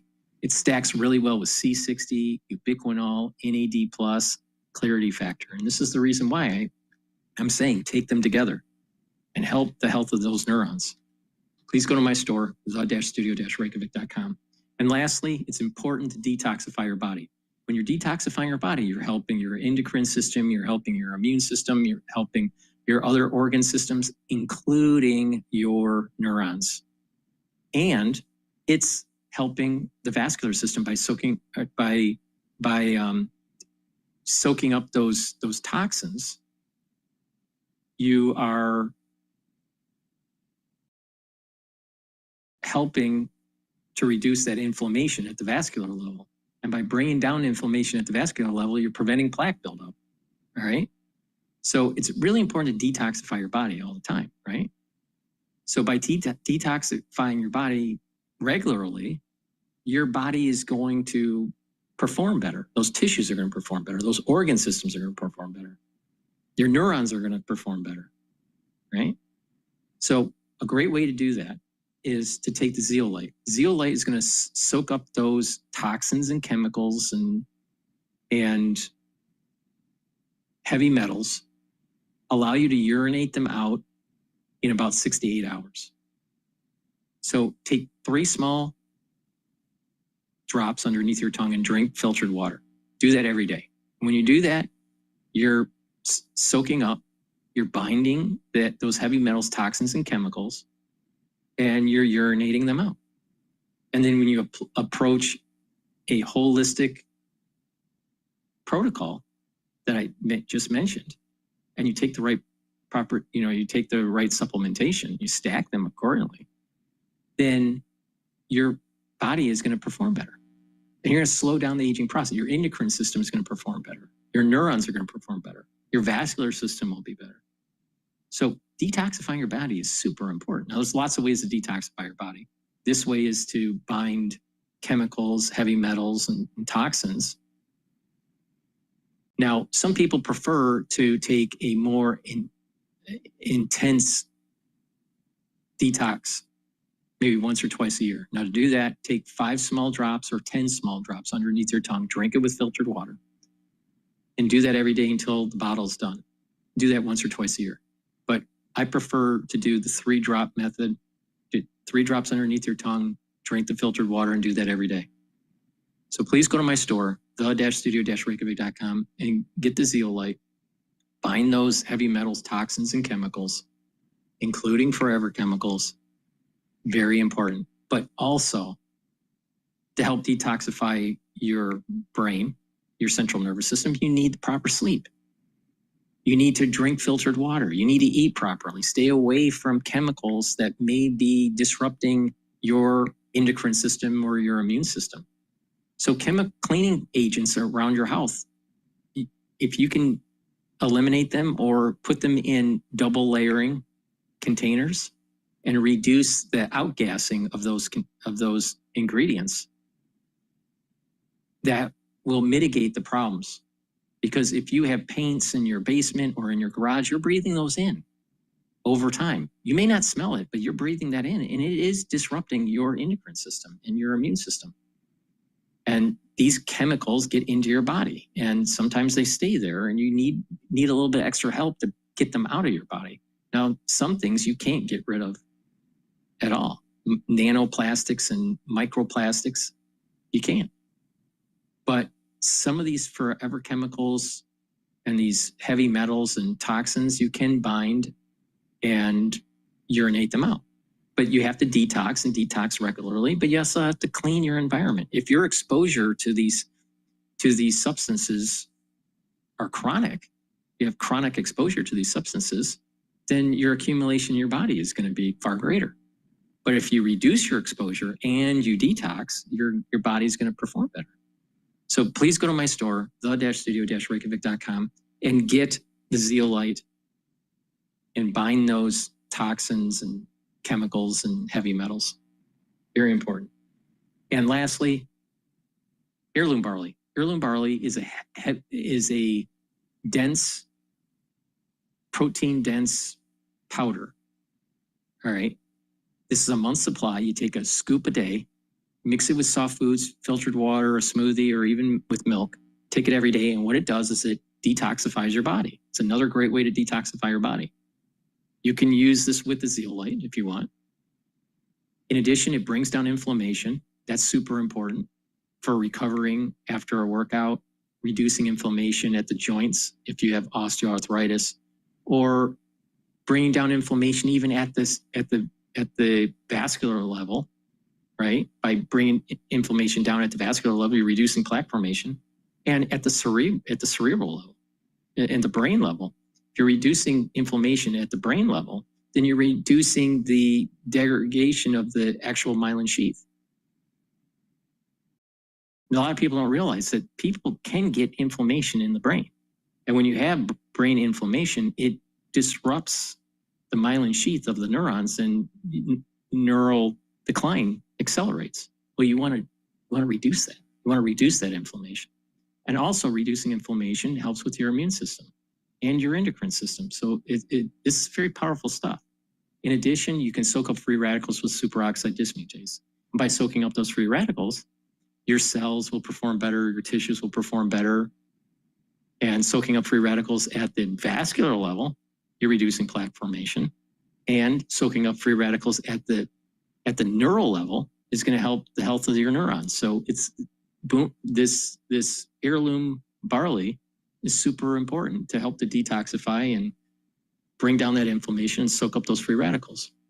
And again, you can stack this. You can stack this with the resveratrol, right? And you can stack it with the clarity factor to help you to focus, and stack it with the zeolite to help with the detox. So getting those 4 different items and stacking them together is a pretty powerful stack for detoxification. So please go to my store, the-studio-reykjavik.com.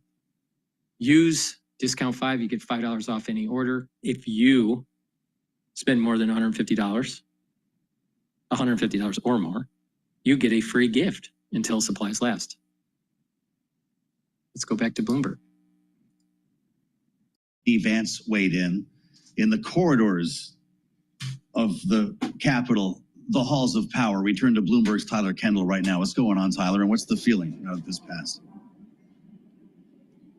Yeah, hey, Joe. Well, I think there's a sense of relief up here on Capitol Hill. We're hearing that the senators are starting to trickle out of that room, albeit slowly, though, considering that this was a more than 27-hour vote-a-rama, set all different types of records, including the most amendments ever introduced during one of these voting sprees. And I just wanted to point out the senators that did end up voting for this. Of course, we know who didn't: Tom Tillis, Susan Collins, Rand Paul. But it's interesting to see that most of those fiscal hawks ended up getting on board with this plan. Now, the last minute developments, as you were just talking about with Bloomberg's Mike Dorning, include cutting this controversial tax when it comes to solar and wind energy projects, also revising a food aid carve out for Alaska. And I bring that up because, of course, that got Senator Lisa Murkowski on board. And it was interesting because one of our reporters caught up with Rand Paul after the vote, who said in the end, they added more subsidies to the bill for Alaska to get Murkowski's vote. Of course, he didn't vote for this because he wanted to see more spending cuts, also wouldn't vote for anything that lifts the debt ceiling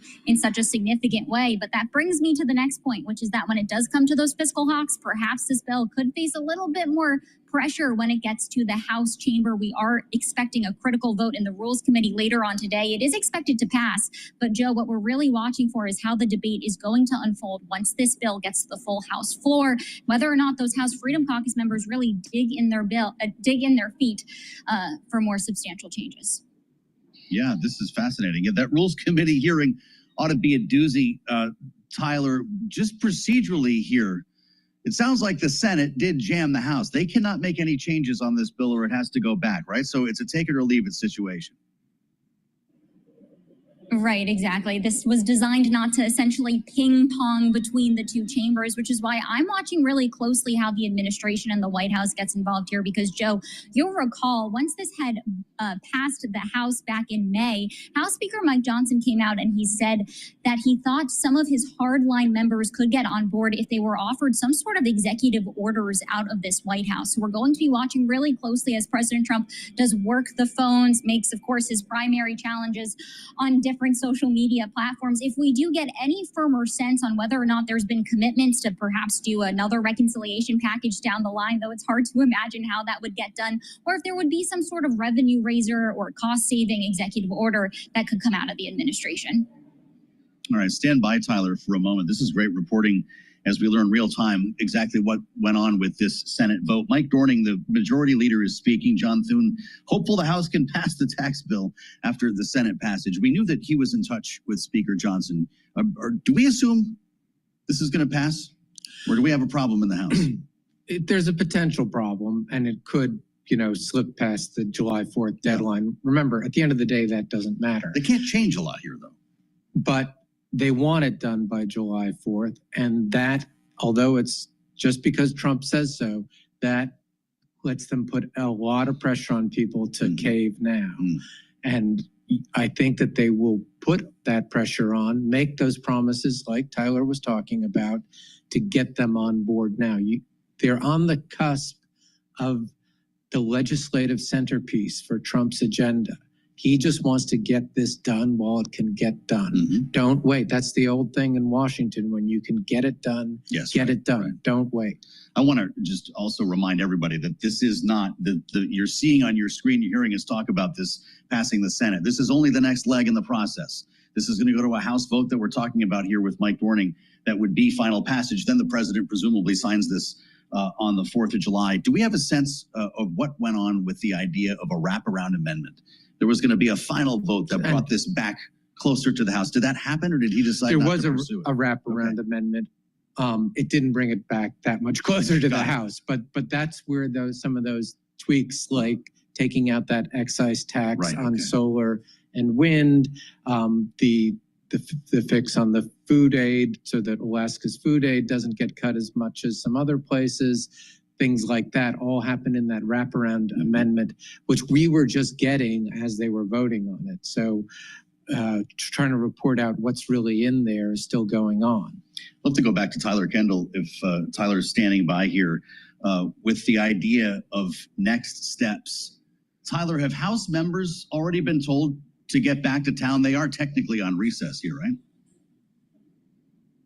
Yeah, I believe they have been, actually, because one of our colleagues caught up with Chip Roy. I'm trying to find it in our chat here, but he did appear to gaggle with some reporters on the House side. He said he doesn't have a bill yet, so he can't give full comment on exactly what he's going to be against, but he did point to concerns about the buyouts of Alaskans, he said, apparently taking issue with the provision that ultimately helps to get Lisa Murkowski on board. We are watching those more vocal members, particularly when it does come to the likes of Chip Roy, also Ralph Norman. Of course, one whose vote we're not expecting to be swayed, Joe, is Thomas Massie, who has really come into the limelight in really recent days, considering that President Trump had his political arm had officially launched a super PAC into primarying him. But then we got the headline out of Elon Musk last night that he does intend to throw some campaign funding behind Thomas Massie, as it appears that debate has really put Republicans here on Capitol Hill between President Trump and the largest U.S. political donor of the 2024 cycle, who gave more than $290 million to both the White House, but also those down ballot races. Yeah, this feud has lit up again. We're going to talk to Ed Ludlow about that in a bit. We just got a statement from the Speaker of the House. Mike Johnson says the House will work quickly to pass one big, beautiful bill enacting President Trump's full America First agenda by the 4th of July, referring to the American people, giving a clear mandate after 4 years of what he calls Democrat failure. What do you think, the president does this while the fireworks are going off in Washington? Or he could time the fireworks right after he signs it. Press the button. They had told the Senate Republicans to be back tomorrow. So they're going to start work on it tomorrow. Right. So House Republicans will be on the floor tomorrow. Tomorrow. Right. And the Rules Committee's meeting this afternoon. Gotta love having Mike Dorning and Tyler Kendall in the clutch. Thank you so much, Mike, from our Capital Influence team. The bill has passed the Senate. Now it goes back to the House. Stay with us on Bloomberg.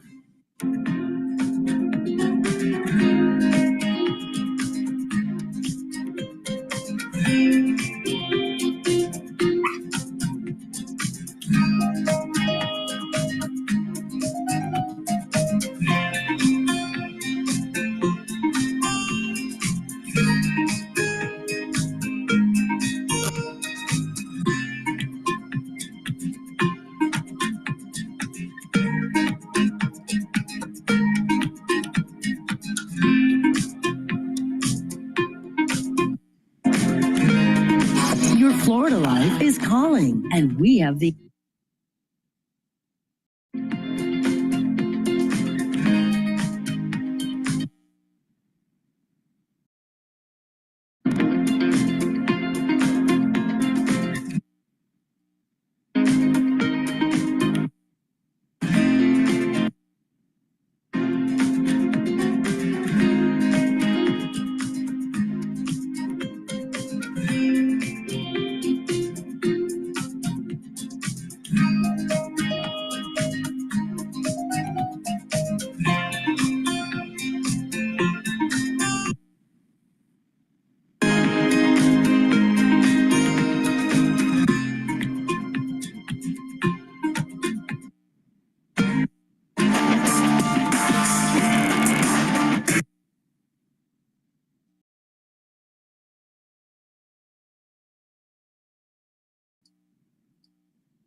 passed, there'd have to be a new census that would only count U.S. citizens. She continued on X, upon completion of the census, the bill will direct states to immediately begin a redistricting of all U.S. House seats process using only the population of U.S. citizens. Thank you, President Trump, for your strong support of my bill, making American elections great again. In 2024, the House passed a similar bill, but the Democratic-controlled Senate refused to take it. Democratic critics of the effort cite Section 2 of the 14th Amendment, which reads in part, representatives shall be apportioned among the several states according to their respective numbers, counting the whole number of persons in each state, excluding Indians not taxed. In 2024, Congressman Jamie Raskin critiqued the measure, saying, quote, for all of you textualists out there, the plain reading of the text of the Constitution is clear. For all of the constitutional originalists out there, the original purposes have been carefully articulated and never rebutted. On the other hand, Congressman James Comer argued at the time it was unfair that some states have more representation due to a higher concentration of non-citizens. He said this dilutes the one person, one vote principle for citizens in states with fewer non-citizens. It is clear that Congress can and should ensure a fair apportionment based on equal representation of citizens. Look, it seems to me that the Constitution is actually quite clear. I mean, Marjorie Taylor Greene, who was, of course, on the show last week, is demanding they count U.S. citizens only. That's not what the Constitution says. In addition to the amendment that we noted, it also in Article 1, Section 2 refers to the whole number of persons, actual enumeration. So, I mean, she can make the argument if she wishes. It seems to me that it would require some form of constitutional amendment to actually make that, give that wings. Yeah, possibly. I think the closest analogy is the Three-Fifths Compromise back from the U.S. founding, which is that Southern states wanted to have their cake and eat it too. They wanted the ability to have slaves that did not have voting rights, did not have equal rights under the law, to help their economies, but they also wanted those slaves to count as full persons for the purposes of representation and taxation.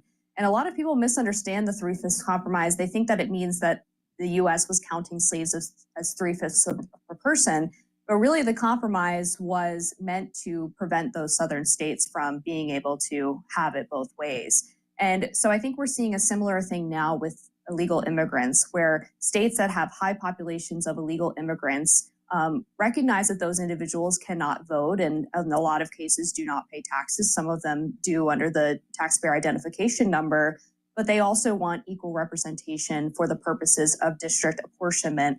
So I do think that there needs to be a serious look at this in making sure that states that do import large numbers of illegal immigrants and have sanctuary city laws are not able to take advantage of that through the electoral system. Yeah, so I mean, I think it is an interesting conversation to have, and it would be more interesting if I could retain my voice today, but I'll try my best. The point is that I think in one sense, in terms of the apportionment issue, as you are well aware, these numbers, the census numbers, also drive the apportionment of federal grants to the states.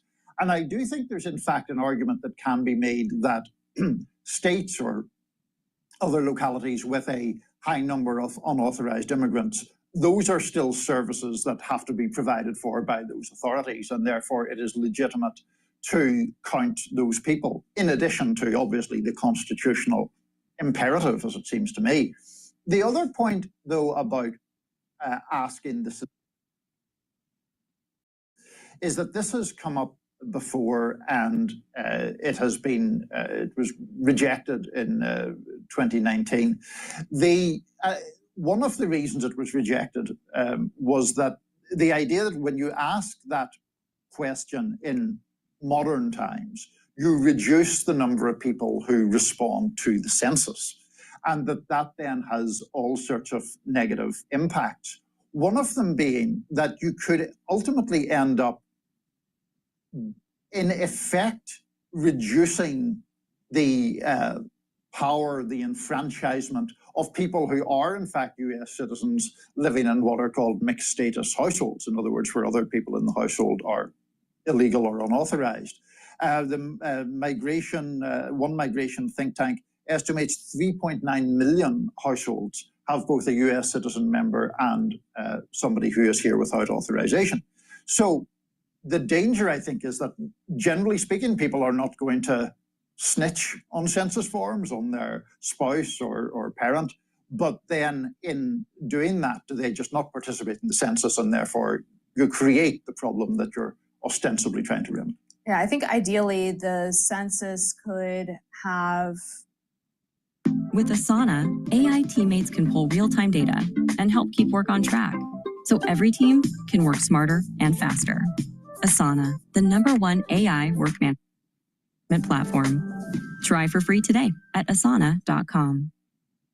Two separate numbers, one for the purpose of this grant money that you're talking about and for general population counting, and a separate one that only counts citizens for the purposes of drawing congressional districts and determining how much representation a state gets. And I'm not insinuating that you make this argument, but I recall a few years ago when Republicans were talking about how Democrats import illegal immigrants for the sake of helping them in elections.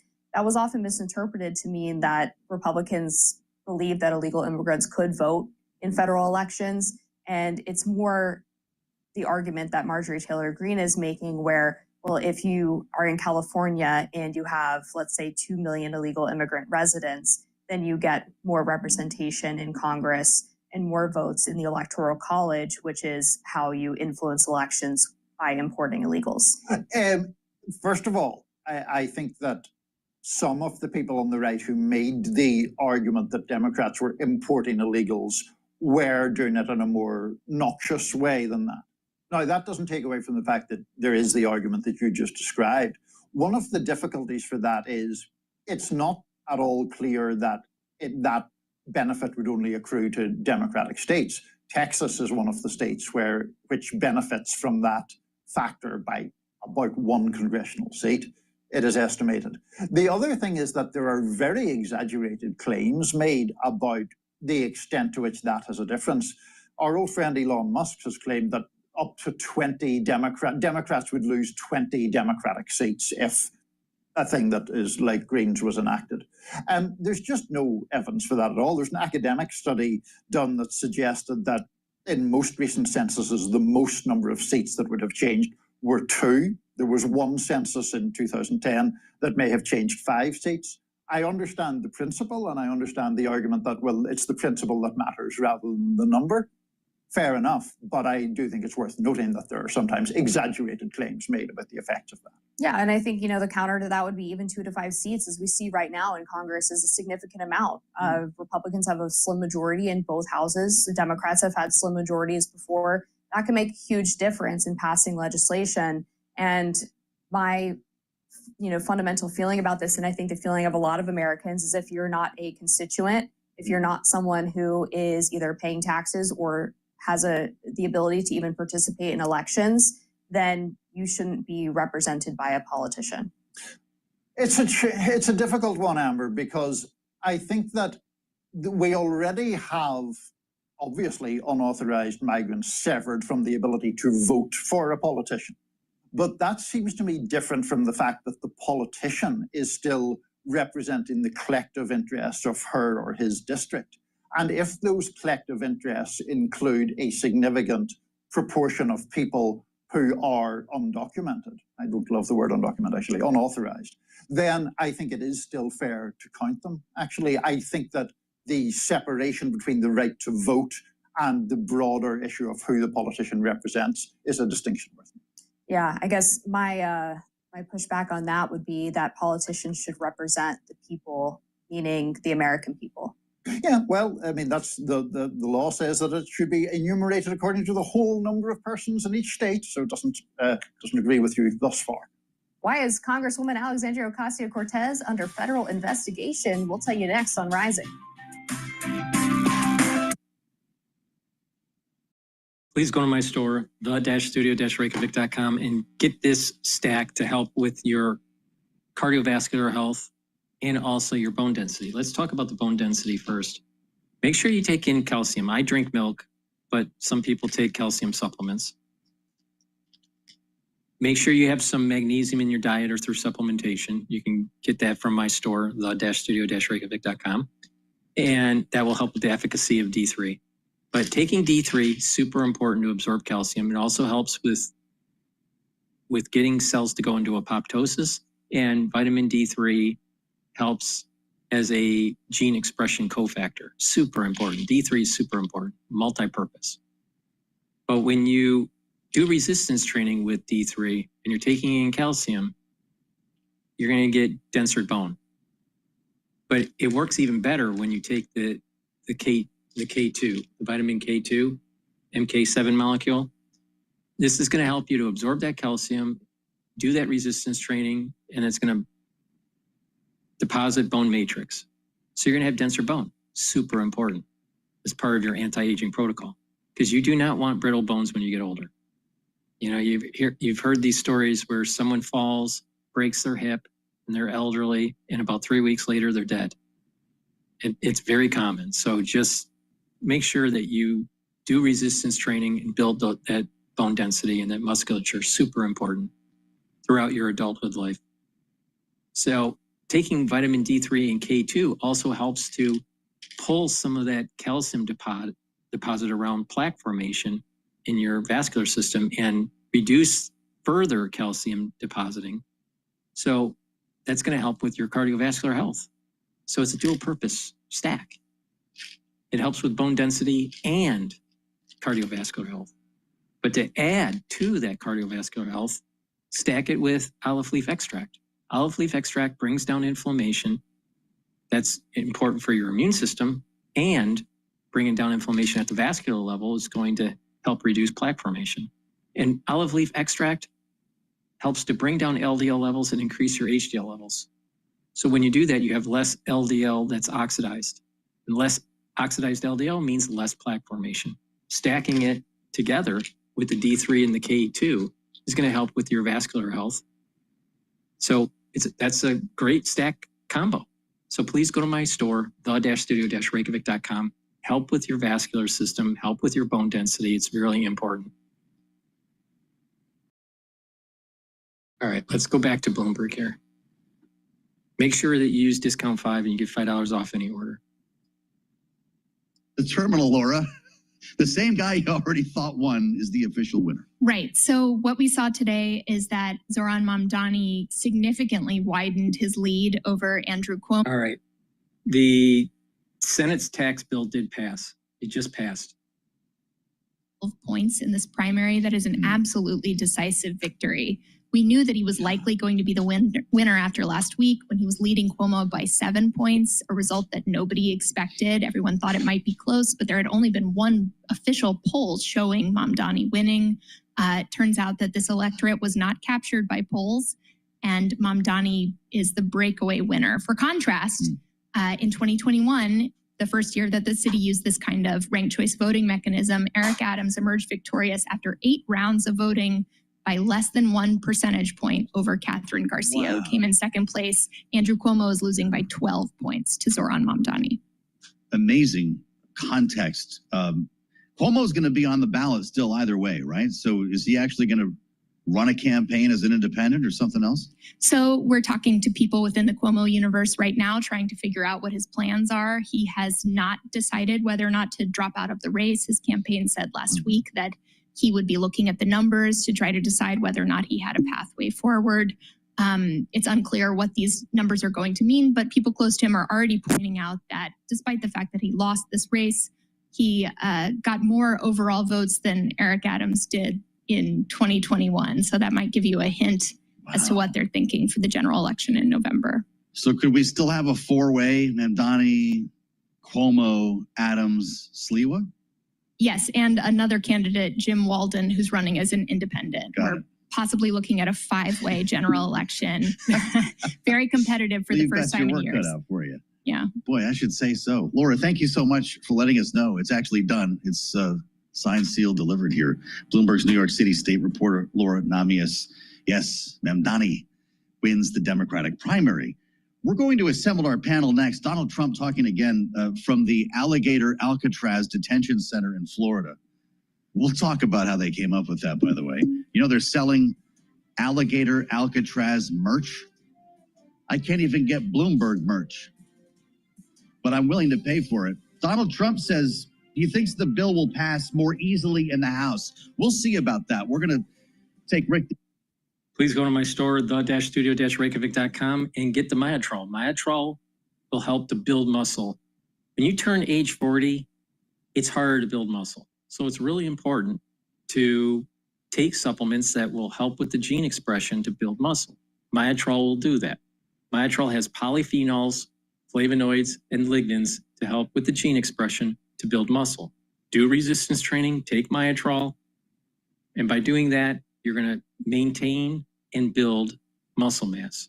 Super important. For males and females, it's part of an anti-aging protocol. Now, you can stack it with Gladiator barley. Now, Gladiator barley is a high-density protein. It's a powder. You mix it with soft foods, filtered water, a smoothie, or even with milk. Take it every day. This is a month's supply. Take 1 scoop a day.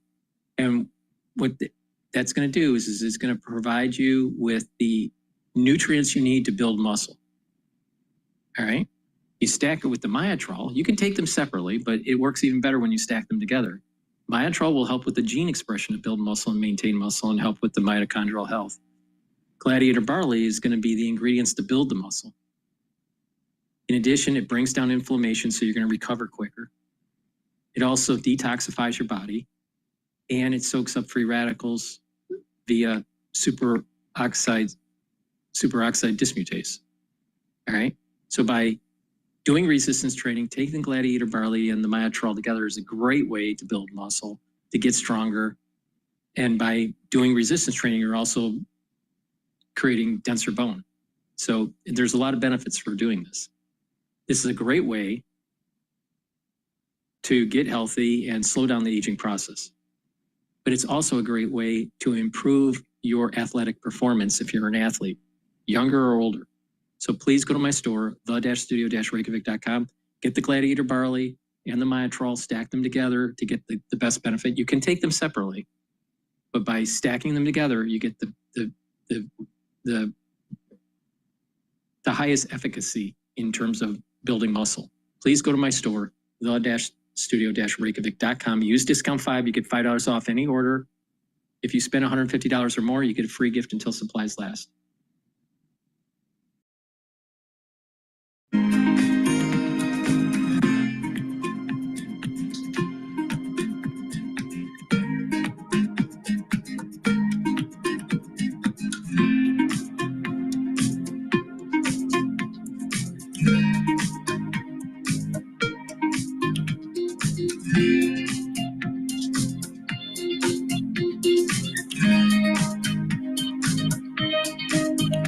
Now, like I've said before, in terms of the tax bill being passed, at least it passed through the Senate. Now it has to pass through the House. But if it gets passed in the House and everything's okay, then it's going to be an accelerant for the equity market. Now, the equity market is trading at 6,200. We have a near-term resistance level at 6,250. We're close to that. The support level is 6,000. So we are probably before July 4th, all right? Because markets are closed on July 4th. So either tomorrow, July 2nd, or July 3rd, we will probably see over 6,250 on the S&P 500, barring that nothing crazy in the world is happening. All right, now what does that mean for oil? I don't know. It's still hovering at 65.78. But equities are now trading at 6,198. But this is really, we're going to see this as an accelerant. And I've been predicting this for months. Now, VIX is trading at 1685. It's low. So there's low risk. So there's a lot of probability of it going over 6,250. Now, aren't you glad that you listened to me if you invested during that correction that took place? And not the people that said, oh, stay out of the equity market or go into, you know, something else like gold or emerging markets or the European Union or China. No, I said, stick with it, dollar cost average in, or, you know, place new capital during that upswing and you're going to gain a lot of money. And that's, you know, and this is going to happen again with this tax bill too. So just pay attention. As long as nothing crazy happens with tariff news or issues with Iran, we should see tomorrow most likely above the 6,250 mark, especially if they pass the bill. Right now, still up by 423 points, up by 1%. A decidedly mixed market, though, with the S&P 500 index retreating from a record now down 61.97, a drop there of 0.1%, while NASDAQ is down 144 points for the NASDAQ Composite Index, down 0.7%. A rally that drove stocks to records lost steam. Bond yields rose as an unexpected increase in job openings dimmed the outlook for Fed rate cuts. The 10-year now at 4.26%, with the 2-year 3.77%. Gold up $39 the ounce to $33.42, up 1.2%. And West Texas Intermediate crude up 0.9%, $65.71 a barrel. We've got Tesla shares now down by 4.4%. President Trump is threatening to withdraw government subsidies from Elon Musk's companies and examine the billionaire's immigration status after the Tesla CEO ratcheted up his criticism of the president's tax and spending bill. So potentially, what is at stake for Musk and his empire? Ed Ludlow is the co-host of Bloomberg Tech. He was a guest moments ago right here on Bloomberg Balance of Power. It's about $25 billion to $40 billion, but it is across subsidies, grants, and contracts. And I think what the president's kind of alluding to here is saying, well, if Doge were to review that, remember Elon Musk kind of was the founding, one of the founders of Doge and is since departed after his term ended. That's what would be reviewed. Bloomberg's Ed Ludlow. Meanwhile, Elon Musk has assumed oversight of sales in Europe and the United States. Tesla right now down by 4.3%. Recapping, S&P lower, down 0.1%, just part of the market story today, with the Dow surging 0.9%, up 407 points. And Balance of Power continues right now. Back to go to Washington. Once again, your host is Joe Matthew. Okay, Charlie, thanks so much. Watching Wall Street for us here on Balance of Power, live from Washington, where we have just heard from the majority whip in the House. Yeah, Tom Emmer says there will be a vote tomorrow in the House, following passage today in the Senate. If you're just joining us, they got it done in the upper chamber. I'm guessing no one has slept yet. Remember the vote-a-rama started 9 o'clock yesterday morning? It didn't really. They ended up tooling around with procedural votes all day into the evening when the vote-a-rama actually began. And just after 12 noon, on this vote, we got a tally on this vote. 50. The nays are 50. The Senate being evenly divided, the Vice President votes in the affirmative. The bill as amended is passed. That's the Vice President. J.D. Vance was required to make it happen with a 50-50 vote here, and the tiebreaker. If you're with us on YouTube, you see some very sleepy people milling around. And so there we have it. The big, beautiful bill, or at least the version it took over the course of last evening, has now passed the Senate, and it goes back to the House in a slightly different form. And there are a lot of concerns about exactly how this is going to work. If you ask members of the House Freedom Caucus, they're deeply worried about this. It cuts $1.5 trillion in exchange for $4.5 trillion in tax cuts, which is $500 billion short of the savings that some of the fiscal hawks said they needed to see to get to a yes. But now again, Tom Emmer says we're going for it tomorrow. The next 24 hours are going to be critical if they want to meet the president's July 4th deadline. And I think that Rick and Jeannie will both tell you that doesn't need to happen. But the optics here are important for this president. And so we should assemble our political panel. With us the day after, Bloomberg Politics contributors Jeannie Shanzano and Rick Davis. Jeannie is Senior Democracy Fellow with the Center for the Study of the Presidency and Congress. Rick is partner at Stone Court Capital, our Republican strategist. And so I'll start with you, Rick. John Thune got it done. What does it say about the leader and the way this all played out in the last 24 hours? Yeah, there were a lot of doubters last night at about 2 o'clock in the morning, as you were watching, it sounds like, from your living room, as to whether or not they could get that one extra vote. I mean, it was really a battle of deals that Thune was trying to articulate between Susan Collins and Lisa Murkowski. Turns out Lisa got a better deal. Susan didn't. She voted against it because she feels like she's going to lose 5 hospitals in her state. And Murkowski got the SNAP provisions she wanted and wound up in. But it was a horse trade, and then nobody really knew for sure until this morning whether or not that deal with Murkowski was going to stick. So no profiles encouraged by these Republicans who thought that the $1 trillion in Medicaid cuts were going to be a problem. So we'll see. Now they move on to the House. House will pass this, and they're going to have to campaign on this in a year from now in midterms. It'll be interesting to see how the public reacts. That's right. A lot of folks referred to Tom Tillis actually as a profile encouraged. Of course, he did vote no, and it will mean the end of his Senate career. Jeannie, we just heard from Maya McGinnis at the Committee for a Responsible Federal Budget. She's going to be with us on the late edition of Balance of Power. Her note with the headline, Senate jumps off a budget cliff on reconciliation. Is that how you see it? It absolutely is. You know, as Rick just described, we were waiting all night to see if Lisa Murkowski could get bought off by a carve-out for Alaska, which she got, and the other 48 states, because Hawaii goes with Alaska as non-contiguous, will have to pay for these Medicaid cuts. So you've got, 17, 18 million people losing health care. You've got, as Maya's talking about, an enormous addition to debt and deficit. And this is all to pay for tax cuts that skew to the very wealthy. And so this is absolutely a perilous moment for the health of the nation. It's a perilous moment for the financial well-being of the nation. And GOP members know that.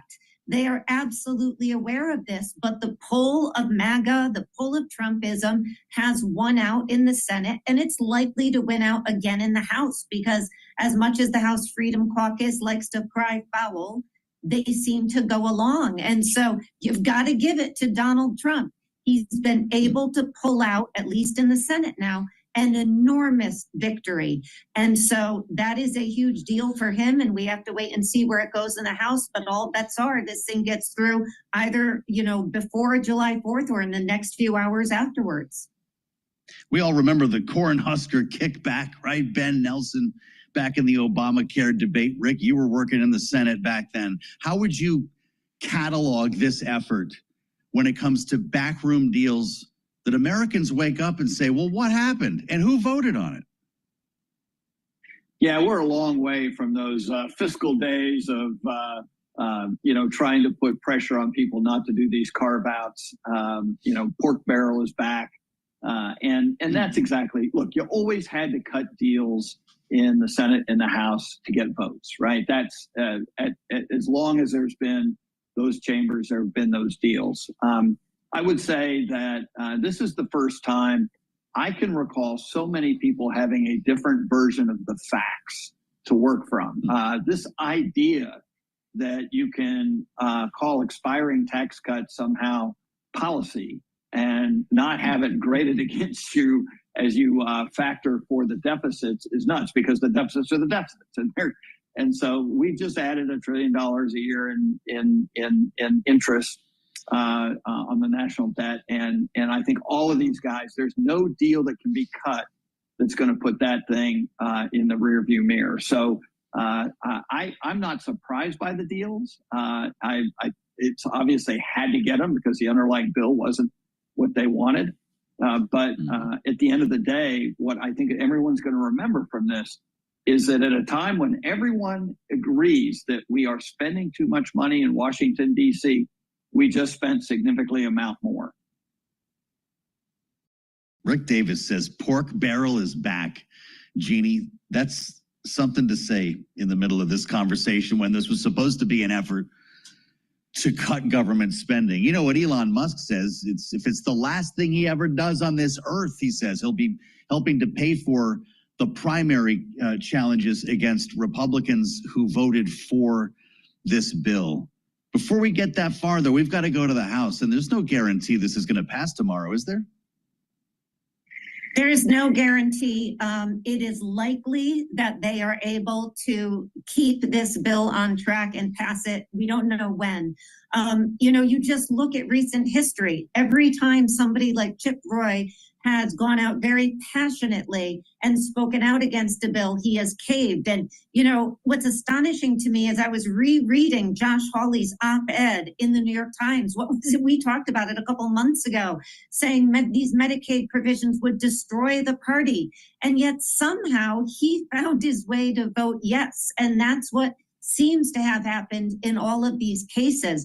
And another really astonishing part of where we are today, you go back to George Washington telling Thomas Jefferson, the Senate cools the House. We've talked about that repeatedly. That didn't happen here. The Senate heated things up, making it harder for Mike Johnson as he takes this bill back, right? I don't know what happened to George Washington's cooler Senate, but it's no longer cooler, Joe. It is hotter, and it's sending over a hotter bill. And yet, in all likelihood, this thing goes through because Donald Trump is going to be working these phones and his social media feed and twisting these arms to keep people besides Tom Massey in check. Well, that's really interesting the way you put that, Jeannie. Rick, maybe not so much the saucer that cools the tea in this case. What's going to happen in the House? Does Tom Emmer think he has the votes? Because there has been a pattern of bringing bills to the floor that fail. Yeah, I think they'll get the votes. It's interesting how they'll get them though, because as Jeannie said, Tom Massey's pretty significantly opposed to this, and obviously had been paying a big political price in a fight with the president over it. Nick LaLota, Jeannie's neighbor in New York, is saying to everybody who will listen to him that the SALT provisions weren't good enough for him, and he's going to vote against it. But of course, we heard that from all the SALT members until until they decided to change their mind without really getting much. So I think that leadership will get what they want. And again, I mean, Speaker Johnson deserves credit. He is the most underrated speaker in history, I think. And yet he's getting an enormous amount of Donald Trump's, what I would call questionable popularity policies through the House of Representatives and made into law. So kudos to him. I don't want to jinx it for him, but I see this as a signing ceremony in the Oval Office on the 4th of July. Boom goes the fireworks. That's right. You know they're going to coincide that whole thing. Jeannie, when I was on the Daybreak feature on Bloomberg this morning on the terminal, the chart of the day showed the cost of this bill on the lowest income Americans versus the wealthiest. The Senate version of this bill that has just passed, of course, cost the bottom 20% of taxpayers an average of $560 a year. It will give an average boost of more than $6,000 a year to those on the top end. If those numbers are correct, this analysis coming from the Budget Lab at Yale University, by the way, would suggest Democrats have a pretty good story to tell for the midterms. How do you frame this so people understand it? Yeah, the work that they have done at the lab, and I know you and Kaylee interviewed the head of the lab yesterday, it's really worth looking at what they have come with, and it is objectively it's construed. It is data that you can look at and mull over yourself. And it is very telling as to who this GOP Trump party is and what they are interested in. And so for the Democrats, it is going to be an issue of, can they tell this story? Can they tell a story? And I think one area they need to work on is to stop talking about this just as cuts to Medicaid. 25% of Americans are on Medicaid. That's a big number. But this bill impacts even people who are insured as costs will rise. So you have that story to tell. This is Donald Trump's Obamacare. This is his health care bill, and it is going to increase costs and remove about 17, 18 million people in a decade from the healthcare rolls. That's number one. Number two is the impact on green energy. We've got all these companies talking about building new AI platforms, et cetera. Our energy bills will go up because we don't have the energy we need going forward. And then you look at the debt and deficit we're giving to our children. It is enormous. And the funny math they're using to say this adds zero is laughable. And I heard Gary Peters saying this on the floor this morning when he was talking about the fact you just look at the bill itself. If there is no added cost, why are you raising the debt ceiling? And that tells you everything you need to know. Well, I'm going to just mention we're going to be joined by Ernie Tedeschi from the Yale Budget Lab in our... Please go to my store, the-studio-reykjavik.com, and get the C60. C60, you can get it in a 2 ounce, a 4 ounce, or an 8 ounce configuration. It is cheaper to get it in a higher ounce configuration. You can get it in avocado oil, MCT coconut oil, or extra virgin olive oil. C60 has to be in a lipid, an oil form to be able to absorb it properly. Take it on an empty stomach for best absorption. Take a teaspoon a day, every day. And by doing that, you're going to soak up free radicals. And by soaking up free radicals, your cells are going to perform better. The stress in the cell is going to go down. By soaking up those free radicals, you're going to help with the health of the mitochondria. Your ATP is going to go up. You're going to have more energy. Your immune system will improve. Your endocrine system will improve. Soaking up free radicals at the vascular level is going to help reduce oxidized LDL. And by having less oxidized LDL, that means less plaque formation. So it's super important to take strong antioxidants. C60 is a very potent antioxidant. It's about 1,000 times more than vitamin C. Now, by taking it every day, take a teaspoon a day, and what you're going to notice is that your energy levels are up, your endocrine system is boosted up, your immune system is better, your neural health is better, because you're soaking up those free radicals in the neuron, you're reducing the stress on the neuron, you're improving the ATP of the neuron. The neuron has energy to be able to produce the neurotransmitters, and so you're going to have positive neuroplasticity.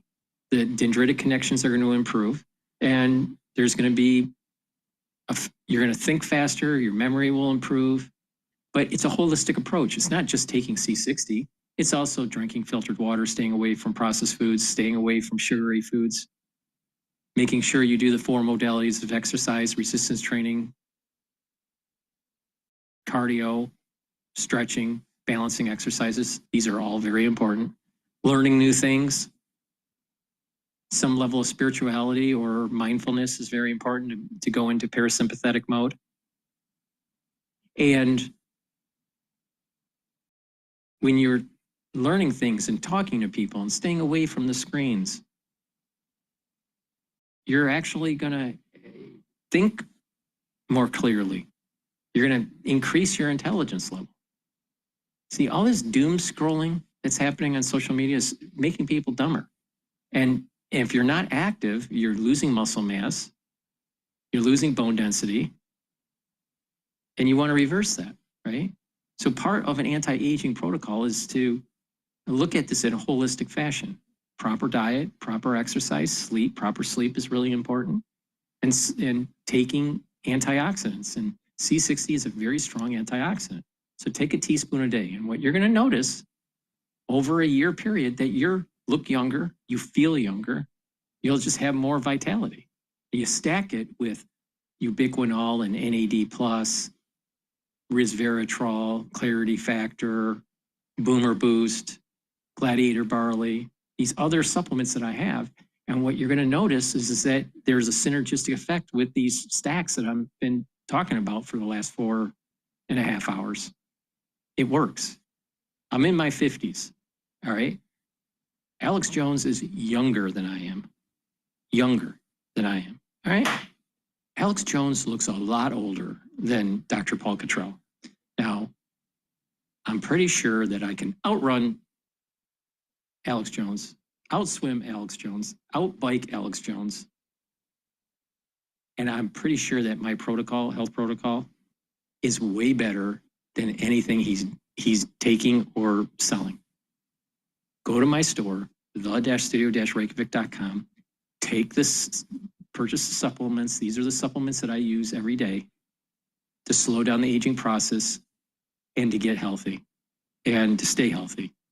It is in your power. It's just that you have to just make the move and just do it and do it every day and view it as this, it's like saving. You need to save for your retirement, right? Well, you need to improve your body and invest in your body for your retirement. So please go to my store, the-studio-reykjavik.com, get healthy. It's a great way to have more vitality, have more longevity. But not just that, if everyone did this in the United States, we would lower our healthcare costs by tens of billions of dollars. We don't need to increase money being spent on Medicare and Medicaid and medical research, even though medical research is important. You get the most bang for your buck by early screening, changing your lifestyle, and having a holistic approach that I just mentioned. And you're going to bring down the cases of some of these chronic diseases in the United States radically. And when you have less chronic diseases in the United States, you have less cost in healthcare. So this is at the societal level. This is how you solve the healthcare problem. So please go to my store, the-studio-reykjavik.com. Get healthy. You can do it. Just follow my protocol. Use discount 5. You get $5 off any order. If you spend $150 or more, you get a free gift until supplies last. Thank you for listening and have a nice day.